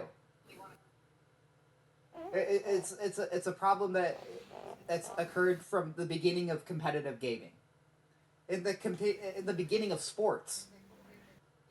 In basketball, goaltending wasn't a rule until someone got someone who was like 7'3" who would play at the basket and just start jumping up whenever someone would shoot. This was in the NBA.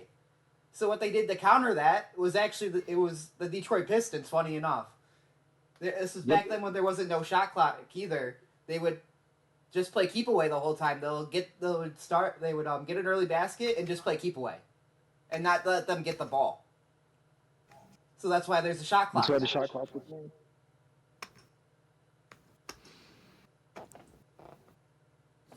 You get what I'm saying? That's an unironic change too, because it actually makes the game a lot more interesting. No, yeah, I'm not saying it was for the worse. I'm just saying like that's just gonna happen. If you give someone the tools and they really like something, they're gonna find ways to break shit. They're gonna find the most broken, like the easiest way to win, especially if there's a clear winner. Hell, people find ways that's also not. to fucking break platformers like Mario 64. What's it called? Where you do the BLJs. That was never an intended thing. People just found that shit out. You get what I'm saying? That game was never intended to be able to be beat with like 1 or 0 stars, but people found a way.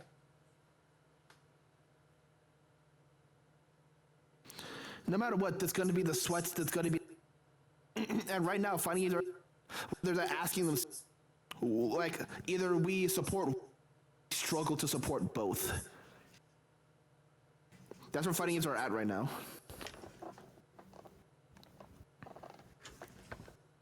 They need to stop listening to casuals like me and listen to everybody else.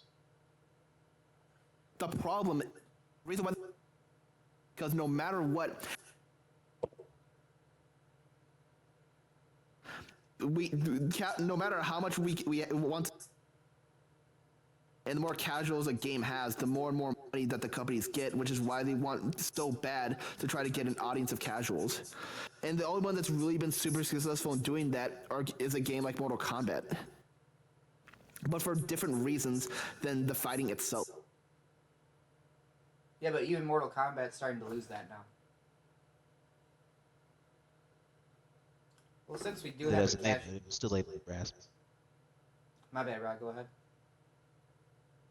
Oh, no, what he was saying, no, they were still able to capitalize off of that for most part of the generation, despite the fall-off points for the other reasons than fighting part.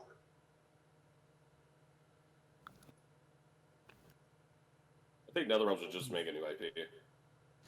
Agreed, but Injustice 3!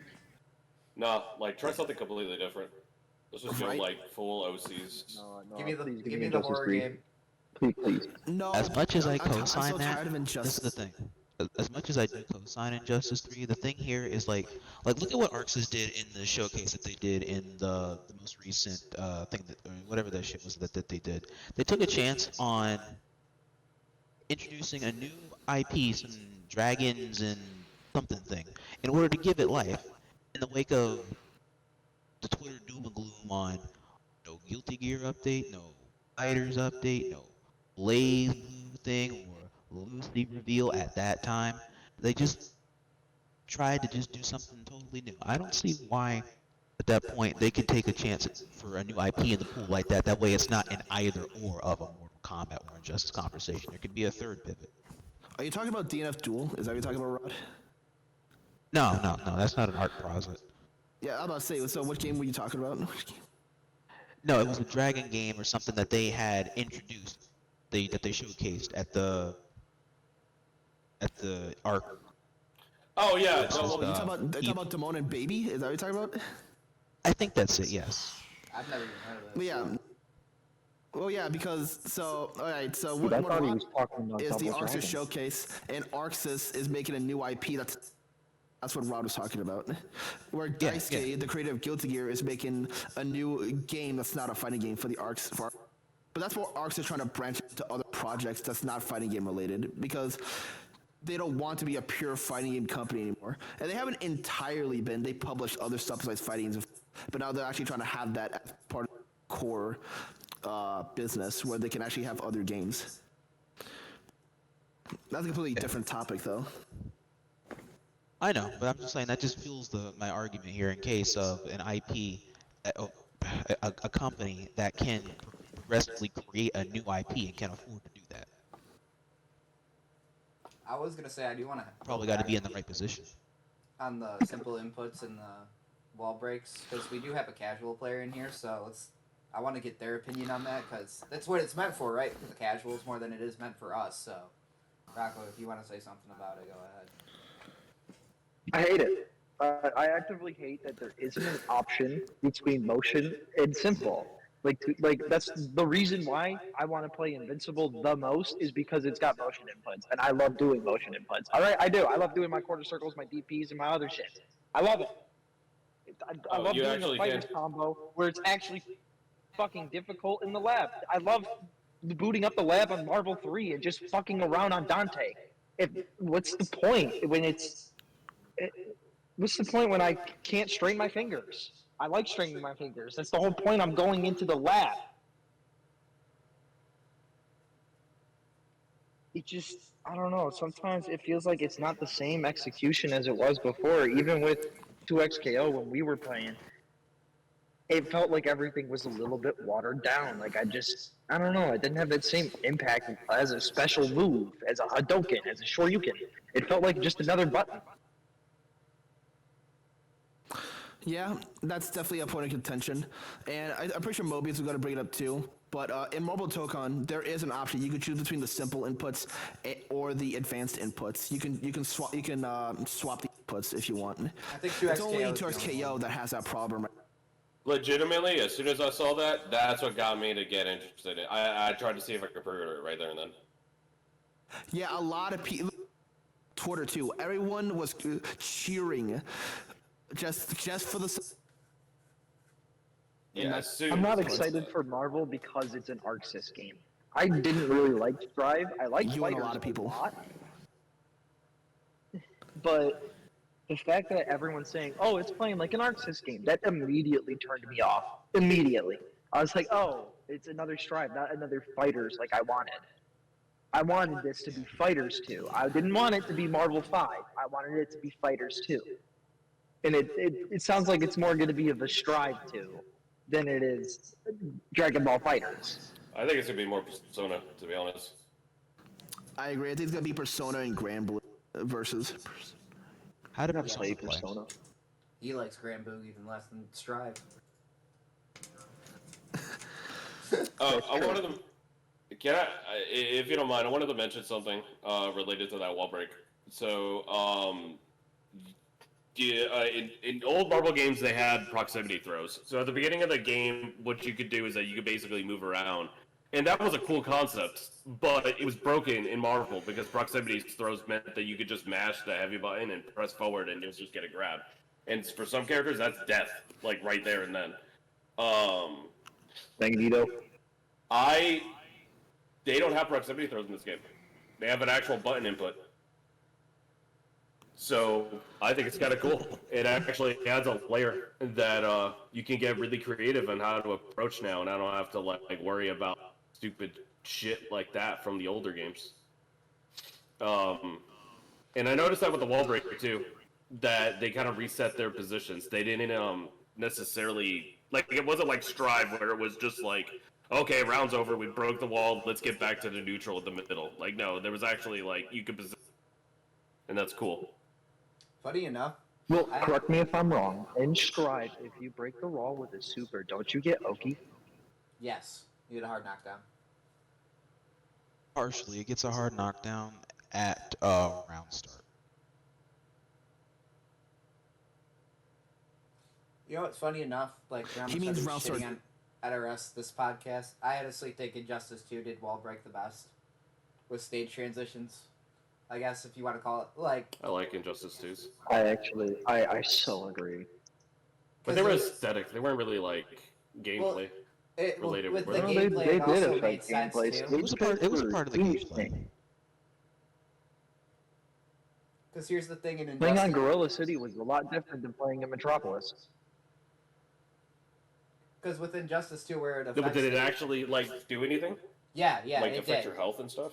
So when you're on your It second did. Oh, life okay. bar, you get Clash, right? You don't like the most controversial break ever. It's Breaker.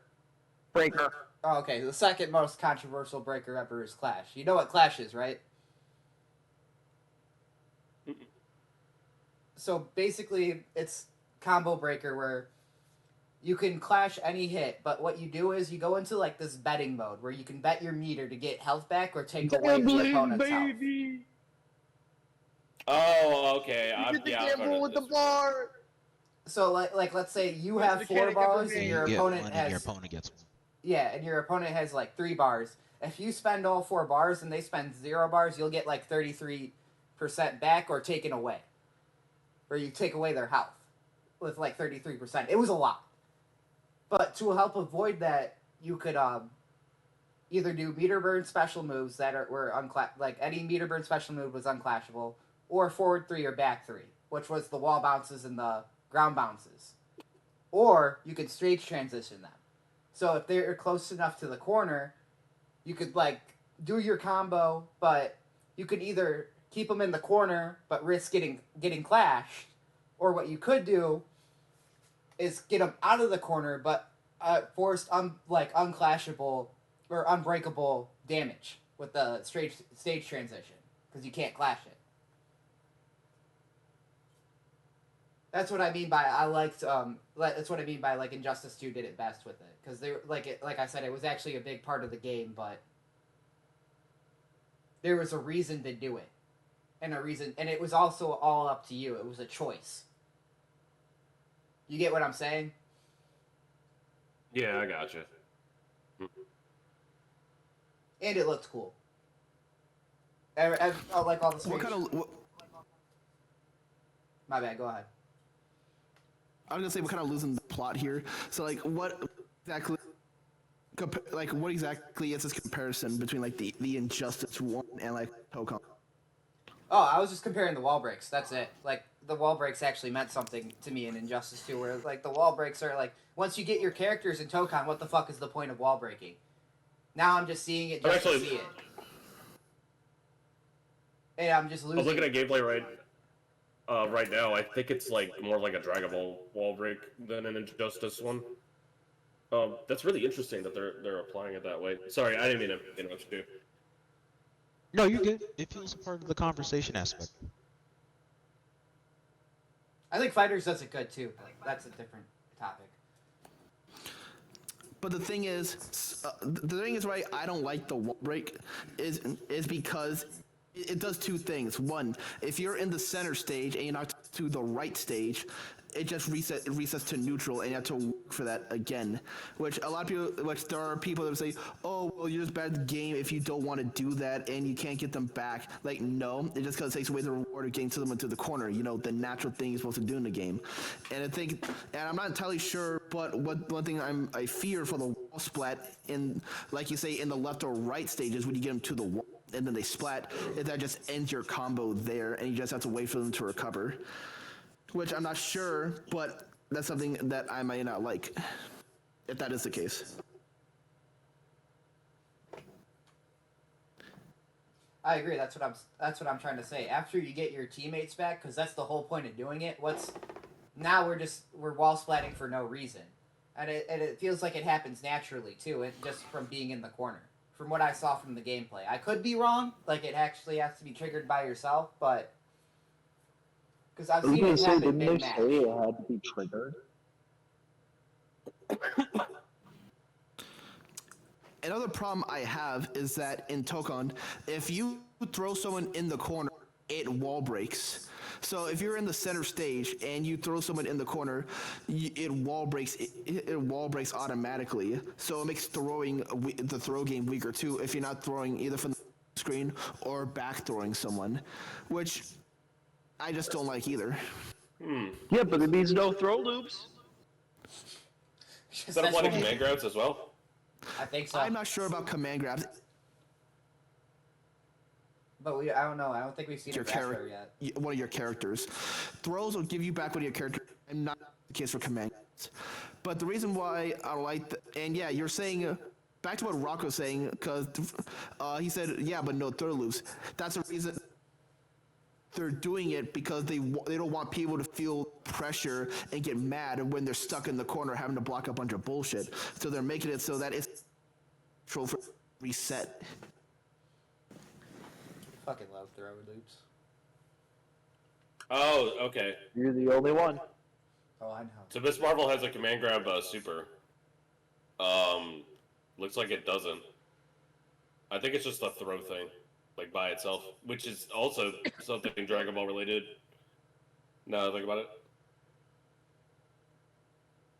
I was about to say, but in Dragon Ball, don't you only stage transition when you win the round? Well, it's more along the sense of like, I think it's like how the snapback mechanic So you works take a in character. Dragon Ball. No, in Dragon Ball you only stage transition when you win a round. It's not just something natural that happens like during the. Oh yeah, no, the stage In Dragon transitions Ball, in no that game matter are what, you aesthetic. go back to neutral when you lose a character.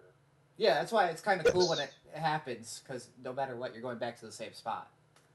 It's like, oh, that's Yeah, cool. it's entirely aesthetic. They should have done more with it, to be honest. I'm fine.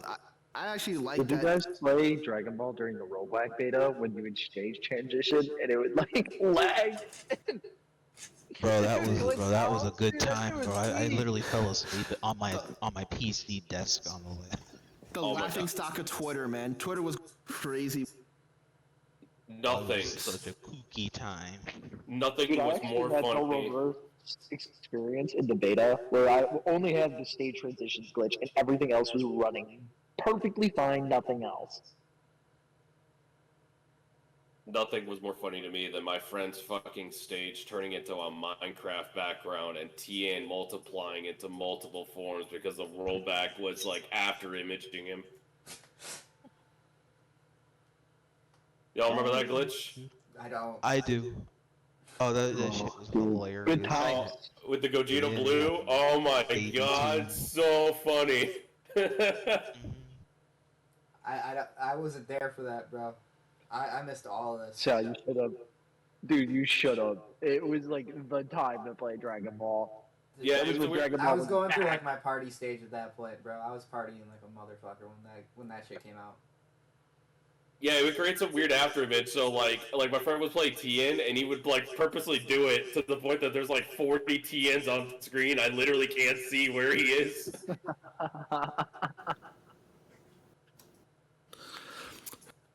Good times. So, one more mechanic I want to bring up that's both in Tokon and the Invincible game is combo. How do we feel about Repeat I that don't again. hate it. How do we feel I'll about what? repeat I it. feel like it's gonna force people to either realize a situation where they can get a short combo, or it's gonna make combo variety excel through the roof. We're gonna see a lot of different routes from a lot of different people, or we're gonna see the same route from everybody. So okay, so the way combo limit works in Invincible and Toko is that you can only do a certain amount of hits in a combo before the combo ends.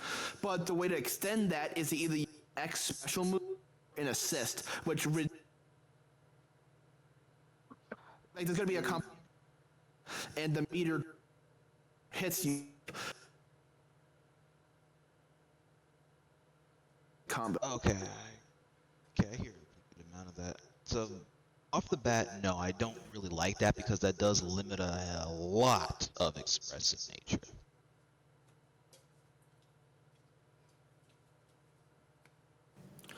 Mobius, as my fellow BB tag player, how do you feel about Oh, I'm playing devil's advocate, and I actually think it's godlike. Let me explain why. All right, so what do you? Okay, Skullgirls has a combo limiter built into the game. It's there to prevent people from doing infinites and stuff like that. And this is kind of a rough example, to be honest, but like, let's assume that, for example, I'm playing a tag fight, and I can only do 20 hits with my character, and I'm getting close to like 18 or 19 hits. What would you do to get them to keep going? So like, what would you do at that point when you're reaching about 18 hits? What's going through your mind right now? Super. it depends on what you want. You can either go that or you can go Right, exactly. That's the point I'm trying to make. Is that like I think this is going to be a very reset heavy game. I think people are going to get that. That's the I thing, think do it's you going to be want cool. that? Considering how the active switch mechanic works and how you can't really like do the stupid stuff that I'm used to with BB tag, I think that's another layer that'll actually add to like the whoa, this is like kind of I need to focus up, which will make me take the game way more seriously, to be honest. I like that you use Skullgirls as an example because I wasn't exactly thinking Skullgirls, but I was like thinking like of it being similar. That just means that you that or the knockdown, like we were saying before. And I do agree. I do think the game is going to be reset heavy a lot, either standing reset heavy or air reset heavy, which could lead to a lot. Maybe for certain characters, it would be optimal to just go for the full hits and like there's some sort of knockdown situation that you can cause to like, you know, create a setup. Like, we don't know. We only see 4 characters. They could get really... We haven't seen any type of glass cannon or true zoner or, like, any type of big character yet. Like, they could get very creative in how they approach characters. We got a lot to see. I agree. He think that... I'm sure Rocco said... Got a whole comic expression a lot, and I do agree. The thing I agree with that statement is like most of the combo is going to be what you use. It's going to be the same stuff that you usually see, and so what people do at the end of the combo and what they do with that combo to their advantage is where the actual expression is going to come from. If that makes sense. Basically, I'm playing this game exactly the same way I play Blitzkrieg.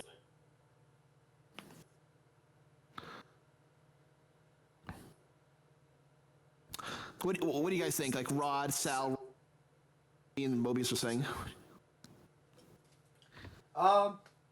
Personally, I played a lot of MK, so I'm not a whole reset guy because I just think of fucking smoke from MKX. I fucking hated that shit. The restand into reset, restand into reset, constantly guessing. Yeah. That shit was annoying as fuck, personally. But like I said, I'm willing to try it. I'm coming in with Marvel with as an open mind as I can. Like I said, to me that game is gonna all be about roster. And the Dude, combo. I'm sitting here thinking I'm a fucking idiot because I didn't even think of resets. Oh yeah, man, I'm really good at I breaking games. genuinely didn't Like- even think of that approach, dude. That's gonna cause people to refund Marvel. Like I don't know. After years of Injustice and Dragon Ball, I will do it, but if it does actually go that route, I will only keep playing if I will be the biggest bird. I'm going to find whatever dumb shit that can keep me in the game.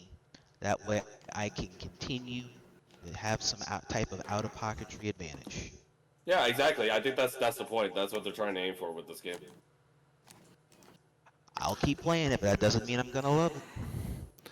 Yeah, I mean, like I said, sure, like maybe a lot of the combos similar in like in the beginning or the middle of the combo, but it's what you do both at the end and how you use the advantage that are difference in expressing what you want to do, which could be very cool depending on the player and the characters. Also, we also live in the day, as a lot of people call it, in the day of FGC knowledge. Like, knowledge has never been easier to get for fighting games. Has Dude, I remember playing MK9 and it Has was it been still now? harder to get knowledge than now. Yeah, like, just think about it when we were kids back in the day. I didn't even know, like, games like Mortal Kombat Deceptions had infinites until, like, 2 years ago. That's how hard it was to get information on these games. Take that information with a grain of salt. The way that games are made nowadays, in about a month, that shit might not even work. Yeah, that's true, but I think, like, the reason why we see lack of, like, combo, like, expression is just because you can find the most. Why wouldn't you just do the most optimal shit? And it's easy to find nowadays. It's not that hard. You can look up a YouTube video, say I want to play Miss Marvel from Marvel Token. Give me a combo guide. Here's the B&Bs. Use these. You know what I'm saying? Like, at the I end of the get day, you. everything's gonna be optimized. That's the sad part. It's just a lot quicker to get it now. That's the nature of fighting game nowadays. Like because of how easily, readily available information is, people and how information gets out in an instant, and so everyone's on the.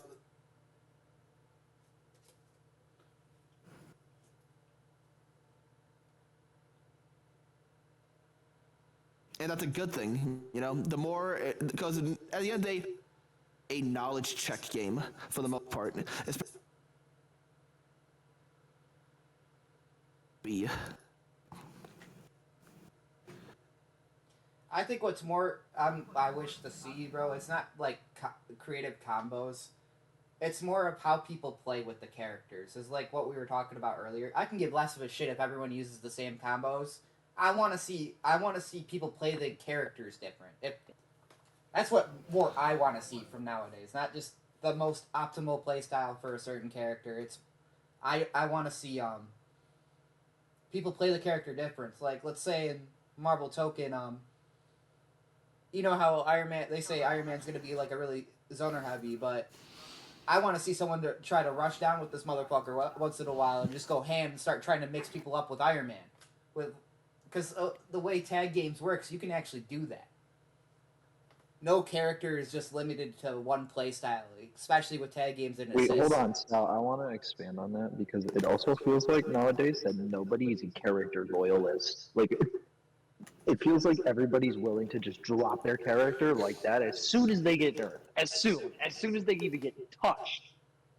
I hate that trend so fucking much. Like that's how a lot of characters lose like base representation to just see what new shit they have, which leads to this false ass interpretation that the character can no longer be viable in upcoming metas. I That's played esports Reptile in a throughout all nutshell. MK1. Thank I am you. a character loyalist. I will always play Reptile in any MK game that he's in. He is my favorite MK character by far. Yeah, I played Reptile back in MK1 as well. I am, like, here's the thing. If you're going to play a character, just you enjoy. Now, it's been a dumb trend that people just drop characters after nerfs. There are some nerfs bad that it can hurt a character for some people, but I believe that if you truly like a character, you'll be able to stick by, make them work just as well as before. They're just maybe not as strong as they used to be.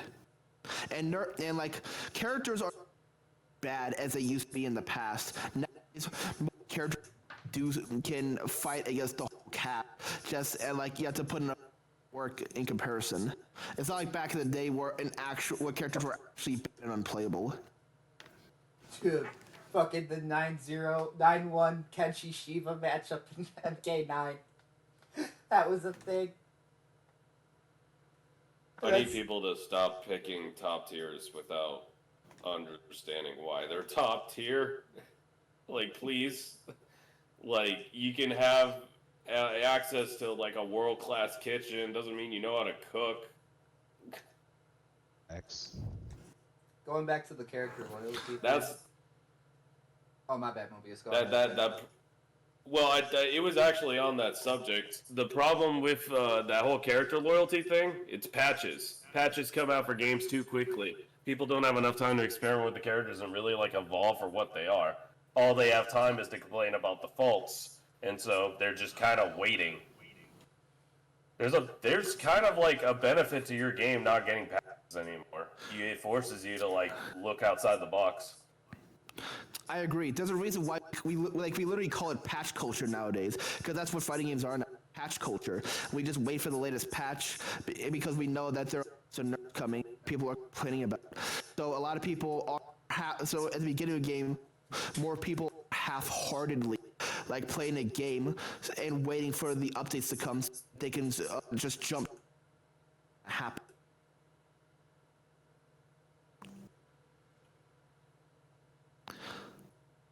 Is like, I consider myself a character loyalist. I've been playing Katana for God knows how long now. And the only time I ever thought about dropping her was with MK11. And I didn't play her competitively for a while. Like, because in that game, she just didn't feel the same as she did in every other game. And I feel like that's the only time, like, you have an exception to, like, drop a character if you really, like, don't vibe with the character anymore. Because one of my favorite things to do with Katana was fan combos. That, like, even with MKX and or when I figured out how to do it in MK9, I was like, oh my god, this shit is so fun. Once an MK11 started, I can't do that shit anymore. I was like, okay, what was the point of playing this character then? My favorite thing to do, I can't even do anymore. And that goes back to, like, what you said, patch culture and this listening to these stupid, like, the casuals online. Like, they'll get, like, a lot of people, like, a lot of these companies now, a lot of the devs will get rid of these things that characters can do for so long just because people found it annoying. Like, the casuals found it annoying. You get what I'm saying? Was Katana ever considered broken in MKX? Yes, at the I very don't last think patch. so. At the very, very last patch when the game was already dead. Okay, about to say, 'cause didn't we talk about that in the Mark Pass podcast? We did, yeah, but it was just like... Yeah. I feel like that was, like, this was on topic, so... I was gonna say, I don't even with her like fan combos, she wasn't even that like broken. She wasn't that top tier ever, like throughout MK9. I really don't think so. And then, like you said, it wasn't until the end of MKX where everybody stopped playing the game. And One then, thing I even wanna then, add- Tremor runs that game now. Yeah, sure. One thing I just want to add to contribute. Shows people playing the game too. That patch culture is because there are people like professionals and people that play the game that perpetuate a lot of drama farming and downplaying or doom posting or whatever you want to call it, and just contribute to patch culture more. It's not just the casuals; they do put in some of that, but I feel like the majority of people that do play the game, and because of that, it just makes things worse in my. I agree. Yeah, it's not just the casuals. I shouldn't specifically say the casuals, but maybe it's... I mostly play zoners, so that's basically that most of the people who complain about my characters, so... Feel I that. know Mobius can I'm on agree. the Dude, people complain about Guile, but they still jump in when they see him charging a flash kick. That's true. You don't really have zoners like Guile and much in fighting games. I feel like there's been a trend, and it started before Strive, but I noticed that zoning kind of switched. Usually, when you think zoners, you think a character like New 13, where the objective is to just piss people off by throwing a bunch of swords, and they're forced to come to you. But I feel like now the way that they design games, most zoners, their intention is actually for you to come. Or, I'm sorry, let me apologize. The way the character was designed is for you to come to them, like Guile. You want somebody to jump up to you, so that way you could just DP them. And you throw fireballs to piss them off so they eventually come to you. That's the whole point. But they don't design characters like that anymore. They design characters with the opposite intention. It's a zoner with the intention of getting in your face to press buttons. Yeah, the reason why they do that, it's an essential because it says it's a game, not It's not Call of Duty. people complain about it. Yeah, people complain about that and not take it away and put in more to make it more simple for people to play. That's an intentional thing fighting game companies have been doing. So people have less to complain about against zoners. They feel like they're not being able because that being a unique archetype that fighting games have. As a person that like specializes in this particular like play style, I like turtling. I enjoy playing patiently. I will 100% wait out the clock if I get the chance to do it. And it has a lot to do with the design of the characters. I have very limited options, and even in other games that I play, most of the characters that I play are slow, big, and require patience. They're kind of taking away that style. They don't want people to play patiently. They kind of want you to just immediately make a move. It's kind of like rock paper scissors. You got 3 moves. 3 times if the hand comes down, you better do something once that comes down, otherwise you're gonna lose. That's kind of what I feel like when I play modern fighting games.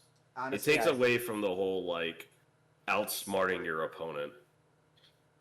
I 100% agree with this. It is the same. I play the characters like Guile, or hell, my favorite fighting game character to play of all time is Starfire. So that says enough right there.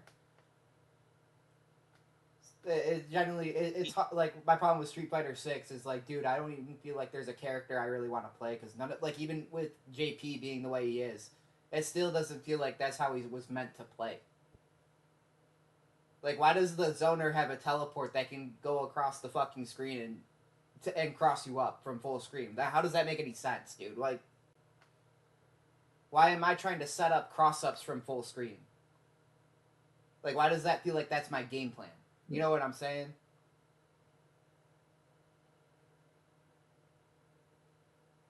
All right, kind of off topic, but personal opinion. Oh god, I've been saying that a lot all day. You good? It's all good. I always felt like MK zoners have always worst design characters ever when it came to enter NetherRealm game, and I think the reason why is just because of the way that the games are designed. Like, they kind of want characters to go in and press buttons, and when you have a character that can essentially just zone, I can't imagine how frustrating things like teleports and even just remote zoning must be in a game like Mortal Kombat. Like, Jesus Christ. Honestly, it's not that bad. That's a I mean, we whole got- other level of defense. I was gonna say we got It can be a bit Detroit's sometimes. probably top zoner for our NRS team. So if anyone could speak on that, it's him. Wait, what? So I feel you. I feel you, man. I like, as someone that plays that kind of characters, just looking at it, I'm just like, damn, this shit looks like it sucks. I mean, so how do you feel about Scorpion Teleport? I think it's Is that easy. shit annoying to deal with? You Nah, hate I that think it's matchup, easy. or is it just another matchup? It's just another matchup, honestly. Yeah, Scorpions. I honestly have more of a Bother problem too with much. Sub-Zero Slide.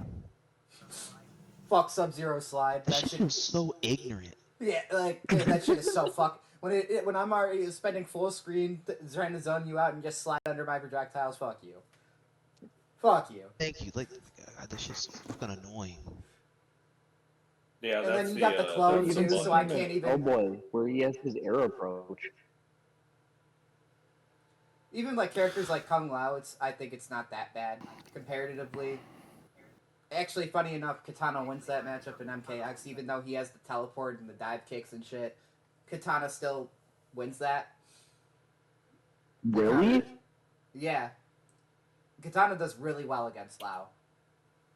Well, that was part of Does the reason. Airfan just Yeah. beat everything?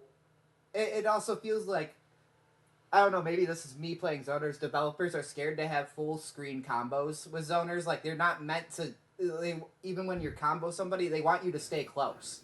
Even with the zoners. They just want you to be in their face no matter what. Because, like, back in the day in MKX, I could combo you full screen for like 20-30% with just my fans alone. I can't do that anymore in MK1. It's impossible.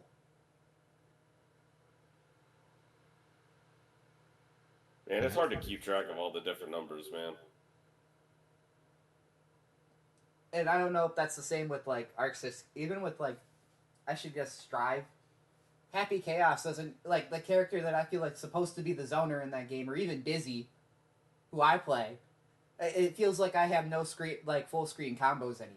And I'm like, why? I'm playing a zoner. No, I'm meant to play this. I'm meant to be here. Why Every am I not- character that gets zoned in that game You're is still garbage. thinking about Axel as like the main like zoning guy that you can just do combos from half screen. Yeah, and And that's that the same cool, ideology. that's the cool thing about Axel, though, is that he can do that. Like, that's part of his, character, like, part of his kit. It makes sense. You know what I'm saying? I don't think like And Axel's it the was most weird. fun character to play against, but it's still cool to see, like, from a spectator's point. It's something different.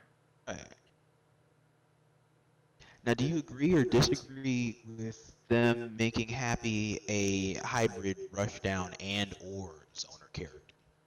I completely disagree Is with Happy that Chaos character. really considered a zoner? Not fully anymore, no. I completely disagree with that character in general. That character ruined the fucking game, in my opinion, but that's a different topic for a different day.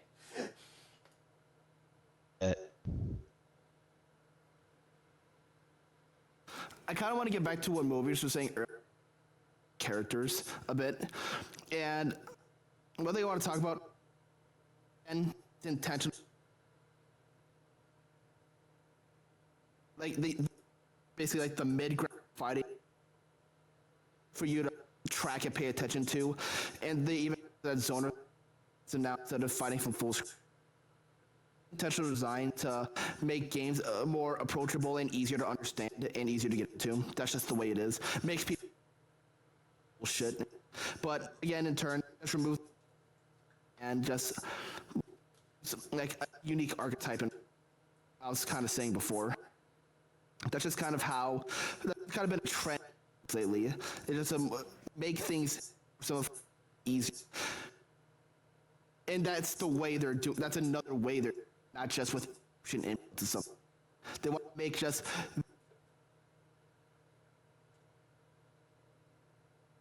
aspects of finding combos for this. You guys think though? I mean, they gave me quarter circles, I'm happy. Like, I don't know. If the game is fun, I'll play it. The game's not fun, I'll play something else. That's how I feel personally. Like I said it before with the simple inputs. I don't have a problem with simple inputs. It's more of if I think the game's fun or not. Like me personally, even with the simple inputs, I really enjoyed 2XKO. I'm like I will dick ride that game. That was probably the most fun I had in a game in a long time. In a fighting game in a long time. I never wanted to just go home and play a fighting game like that since MKX, where I was just dying to go home and play the game. See, and that's a great thing too. At the end of the like we or other people complain, bitch and moan about games. If you as long as you pop your shit and like the game.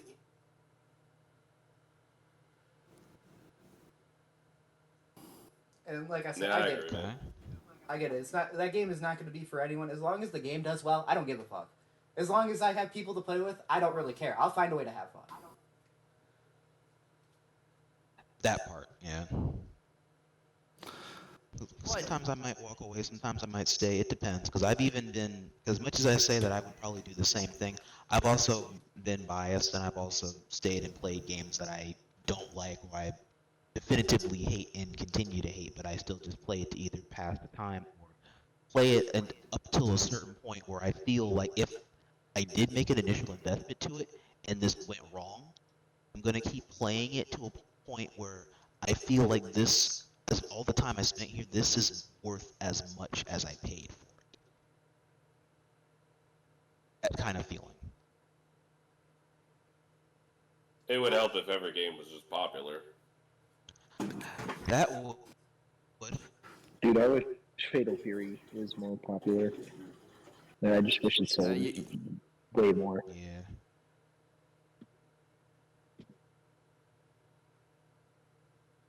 The game's a great example of what a modern fighting game should be. It really is, and it's a shame that that it's not as popular. It's fine that it's not as big of an IP as other names that have been around just as long as this, or it's been around just as long as them, and it's not as big as them in that same sense, but it has that same type of internal respect to the whole culture of fighting games. But it's just that the fact that the game isn't as successful seemingly, or it just wasn't marketed well. It's a shame. I don't even think it was marketed that bad. Fatal Fury is its own case, bro. I just like how the has like decent control. SNK games have always been niche within the fighting game community, even back like not be as popular as Street Fighter, yada yada. SNK games have fans and does its own thing, similar in a way to NR games. Hey, if you want to think about it like They this, do have a lot more of a. for how much people are talking shit about Fatal Fury, it still do better than MK1, and that game sold way more. Just saying. You know? Is it? Did it get more tournament entrants? Yeah, MK1 at Evo had the worst tournament entrance. It had the least amount. Let's just put it like that. Yeah. Damn, dude, I didn't know it did that bad. It did horrible. Viewership game. Viewership pulled through. It's just the engagement factor there did not pull through. I don't know if it had the worst viewership, like what Mobius is looking up, but I do know it had more entrants, and that says something. MK should blow Fatal Fury out of the water. If we're talking just pure sales wise, it shouldn't If even we're be talking close. US, You know, I'm telling you, it's just the curse of the game. It just has a lot more casual players than it does competitive. But also, MKX was one of the bigger ones when that game was out from year one. And you can say, but and people were still saying that same argument that, oh, MK is just a casual game. Back then in 2015. So, I don't know. I'm one of those people who Could be truly, like a billion factors why. yeah, it's just like, and if you truly like the game, you'll go out and play it. Facts. I will maybe. I don't know. I really like BB Tag. I really don't like spending gas money. In this economy, Yeah. You'll still go out to locals and shit.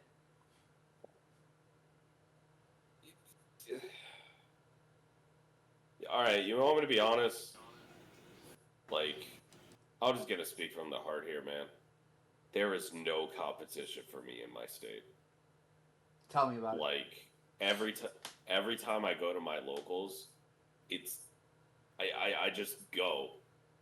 I wish the people like actually practice and played and like lab the game more, because it's getting to the point where it's just like, yeah, I'm starting to understand that literally everybody here entered because they saw BB Tag, but they're not BB Tag players.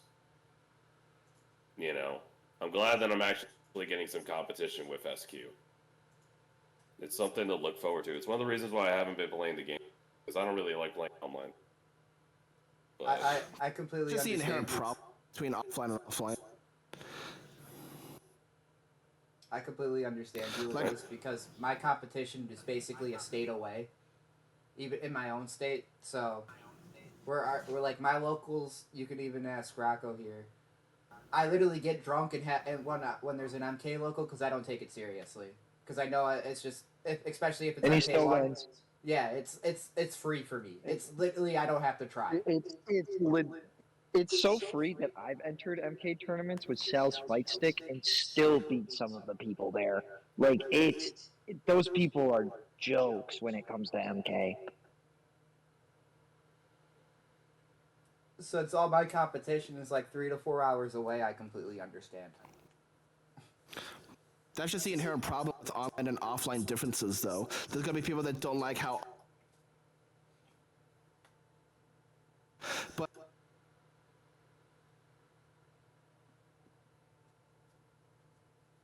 because you want, it's just gonna be, like in North Carolina. Say, I don't know if South.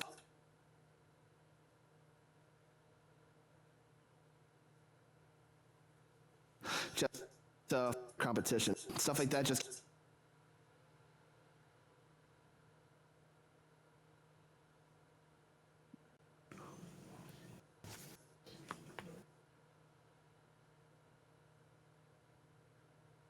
Okay. The last notion we can probably delve into is to also think about the productivity of the FGC climate, where I think like all these games, what are they gonna do for the climate of the FGC? And I think that's probably like a good point where we can probably close out here if we don't got anything else that we can probably delve into in order to add to the melting pot of the conversation. That's a good closer, I think. I'm very because my that bring up basically.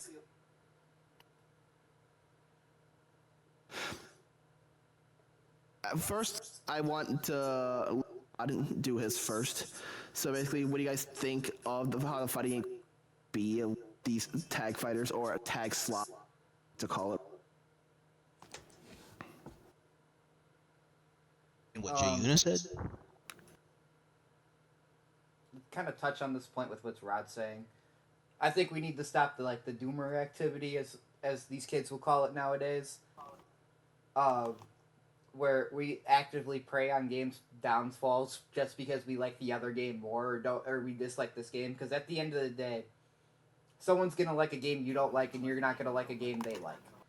Like we gotta stop like this as the like with tag games in general. It's like saying we can't have Tekkit or Fatal Fury and Street Fighter like at the same tournament because they're too similar. You know what I'm saying? Yeah. I feel that. I think we need to stop that activity as just a whole community in general, because I just think it's a really stupid way to think. It's Gonna do nothing but bring each other down. Like it's only gonna create resentment and hate. That's why I said next year is gonna be. Just enjoy tag games as a whole. yeah, we got a lot to look forward to. That's how I see it. I'm more excited than anything. I agree. We're also all tag fans eating. There's 1v1 fans dooming and saying, "Oh, it's all tag." And I'm just like, we've had over a decade for that shit. Dude, that's Sal. What do you mean that's Sal? It's a weird situation because it happened before, where all the tag games came out at the same time. Kind of a coincidence. Kind of a trend, actually. Tag game comes out, 2 more come after it. When's the last time this happened? Didn't Tekken Tag 2 come out at the same time as Marvel 3? I think Look so. that up. Either And I that think or Street Fighter Ultimate. X Tekken came out that same era too. It did. The same era, definitely. Tag Oh, 2. and so did Skullgirls. Hang on, MK9. Tekken Tag Tournament 2, that was a 2011. And what was the other one you said? I think yeah. Marvel 3. Yeah, Marvel 3 came out. MK9 came out in 2011.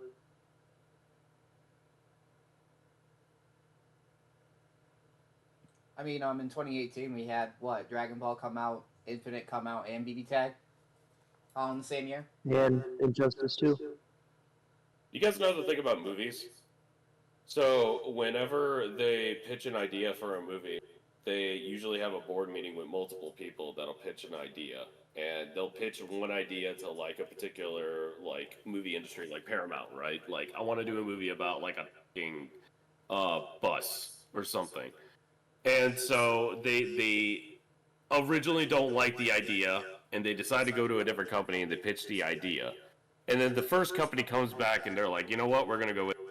So randomly, sometimes you'll end up with movies that are just like the same in that situation, and I think they kind of we've had similar situations where fighting games have ran into that as well, where I feel like there's a sudden urge where we need a tag fighter, and every company is just like, okay, let's go ahead and build a tag fighter without this like without talking to each other, and then suddenly we get like 4 of the basically the same games competing with each other at the same time. I need fighting game companies to stop doing that. It's one of the reasons why it's hard to be a fighting game player and recommend games. I mean, we got too MK, goddamn Tekken many. 8, and Street Fighter 6 within like 3 months, did we not? Yeah, like chill out, please. And then Tekken Like, came out let your within game 6 breathe. months. Tekken 8 came out within 6 months of that. Yeah, I was gonna say, like, wasn't it all within like 3 months of each other? No, It's just Tekken 8 takes, like, because MK1 came out in September, I want to say? But you And get what then- I'm saying. Like, they yeah. all dropped like relatively at the same time. Yeah, they didn't leave enough space for one to really try and have like a reign or have an identity on the field before you're sharing this drafting process with the other thing you're competing with now. It still feels like even Fatal Fury kind of just dropped right after Tekken 8. No, a game that didn't have a chance to really live and prosper because of Tekken 8's arrival was Uni 2. Dude, I forgot Uni 2 came out. That's exactly my point. Dude, I've never played Uni. Uni 2 literally only had like a week and a half to live, and then Tekken 8 just shattered. Yeah, dude, You were timing at is Combo everything. Breaker, I Comes was like, you want to play some Uni? And he just goes, no. No, timing is everything when it comes to video games, because you release a video game at the same time as a really big game, then your game has. Honestly, the only one who I think's really in trouble of this is Invincible, because 2XKO is coming out relatively soon, within a month. We know we're not getting Token for at least another 6 months. Like, and that's the very, very least. I'm still thinking it's So going to come Invincible out next is not on summer. my top. So I'm still thinking it's going to come out in like July. So I still think we have about another year for Marvel Token. I just don't know when we're getting Invincible. I think Invincible and Impact are gonna have their own little like niche, like Crowd. communities. Yeah. Yeah, me. It's gonna be kind of similar to like Battle for the Grid, like that kind of situation. I was thinking Invincible probably might honestly take like a Killer Instinct approach and like have its own type of audience like that, where it's sizable depending upon the platform, but it's still its own thing over there. I think it would still be in a better position than Power Rangers. Well, I was talking more along the lines of like how Power Rangers was, you know, a thing during the same time as like BB Tag and Fighters, how they kind of had their own little niche community, but they also had a lot of crossover with those tag games in particular. I honestly Oh, forgot okay. Power Rangers came out during that time too. I mean, for tagging Oh, in yeah. particular.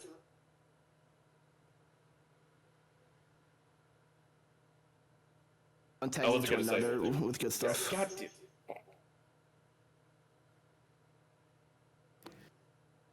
My bad, Raven. Did it interrupt you? Brother, this commentary shit's hard. That's why like I play characters. So like if I accidentally do something like that, at least I got my ass covered. Gotcha. No, please continue. I mean, all I was gonna say tag games because tag games play and similar, have very similar how it is. So once you just get used to the mechanics, you can usually swap over. So the communities will.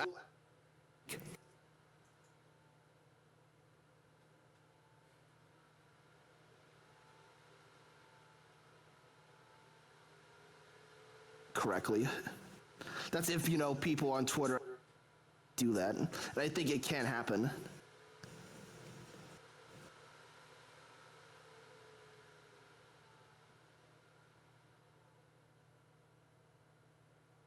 It's okay, Mobius. We'll just get you drunk as fuck again.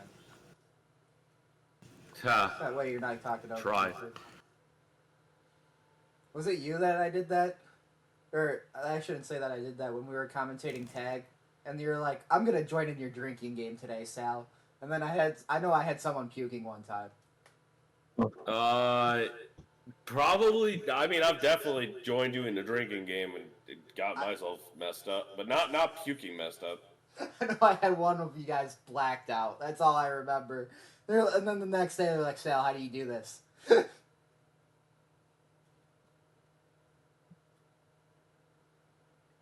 No, I had my limits. That's a work night. That shit was so funny. Yeah. I'm really gonna try to go to Frosty's. I want to see you guys in person again. I'll bring Tic Tac, or I'll bring what's it called? Not Tic Tac Toe. I am not I'm excited playing to go to goddamn Connect Frosty's. 4 with you, bro. Yeah, I'll bring Hey, some I'm- Connect 4 just for Taco. I'm gonna give it to him as a gift. Right here. Bro, I want to see you guys again.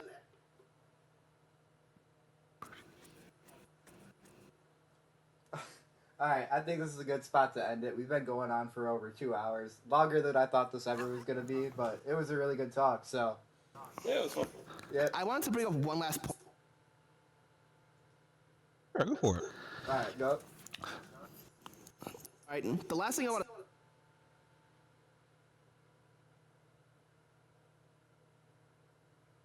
Tokon has to be good. So.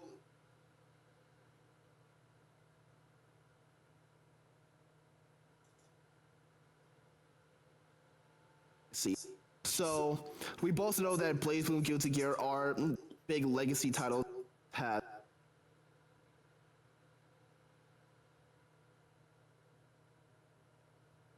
That have been changed a lot compared to the previous titles, and because of that,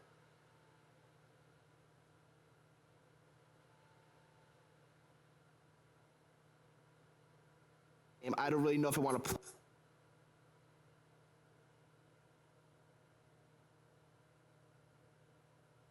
Tokon has to be good, and it needs to appeal to a. Because no matter what, people are going to compare it to both previous games. Good and deliver on a monumental front for the entire fighting game community. I think Arcs is do it, but it's going to be difficult.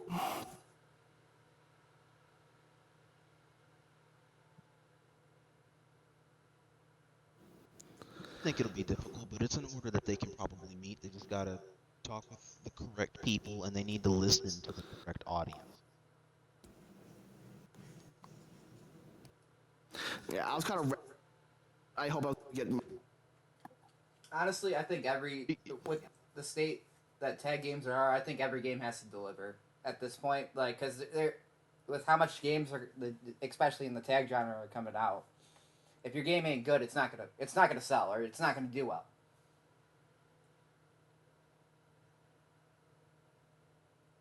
Like, because at the end of the day, if you just keep if none of these games are it's gonna fail very bad.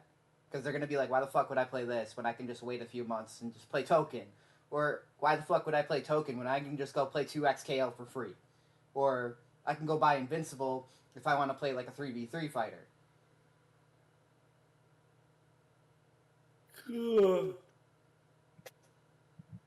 If I don't like Again, 4v4 timing shit. is everything.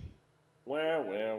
I'm gonna play this. I'm gonna play that. You're gonna play Tokon because it's Marvel, and it's gonna be advertised at Evo, and it's gonna have a stupid high pop bonus, and everybody, including family members, are gonna be playing this game because it's gonna be massive.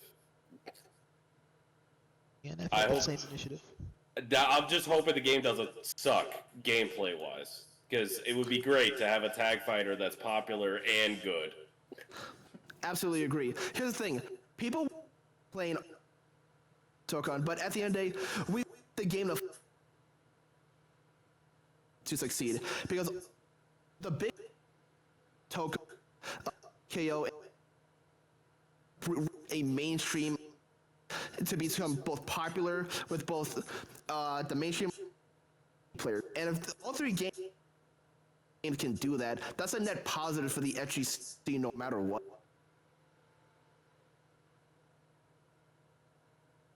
We are the oldest competitive game. We were the originals. The FGC was the original. If you didn't know that, but yet I still feel like we're lacking in so many ways. And you can blame a lot of things, but the FGC should be way bigger than it is. I mean, fighting games are niche. I think it should be smaller, to be honest. I'm sick Well, of we already this talked esports about- shit. I agree. Grassroots were all. It get the recognition that they deserve, but the fighting games will. I think the fighting game community will always maintain the relatively same fighting game talked.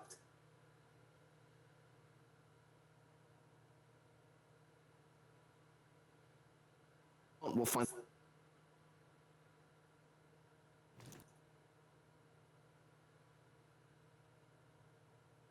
Okay. Yeah, either way. Alright, guys. Only time will tell. These games got to deliver. We'll see. But I think after that, this is the spot to end it. Anyone have any closing? Or I'll go one at a time. I'll start with Mobius because he's the first on my left. You any shout out you want to do or anywhere people can find you? You want to say real quick? I don't know. Play You got a Twitter Sonic or something Generations. or? It's very good. Wait, what was that? I'm sorry, I cut you off. Yeah, play a new Sonic game. It's very good. Actually, no. Play Spark the Electric Jester 3. Underrated indie game. All right. Alright, that was my shout out. Taco, you got anything you want to shout out or want to sponsor real quick? I guess I should say. Hell yeah. Of course, play BB Tag, but my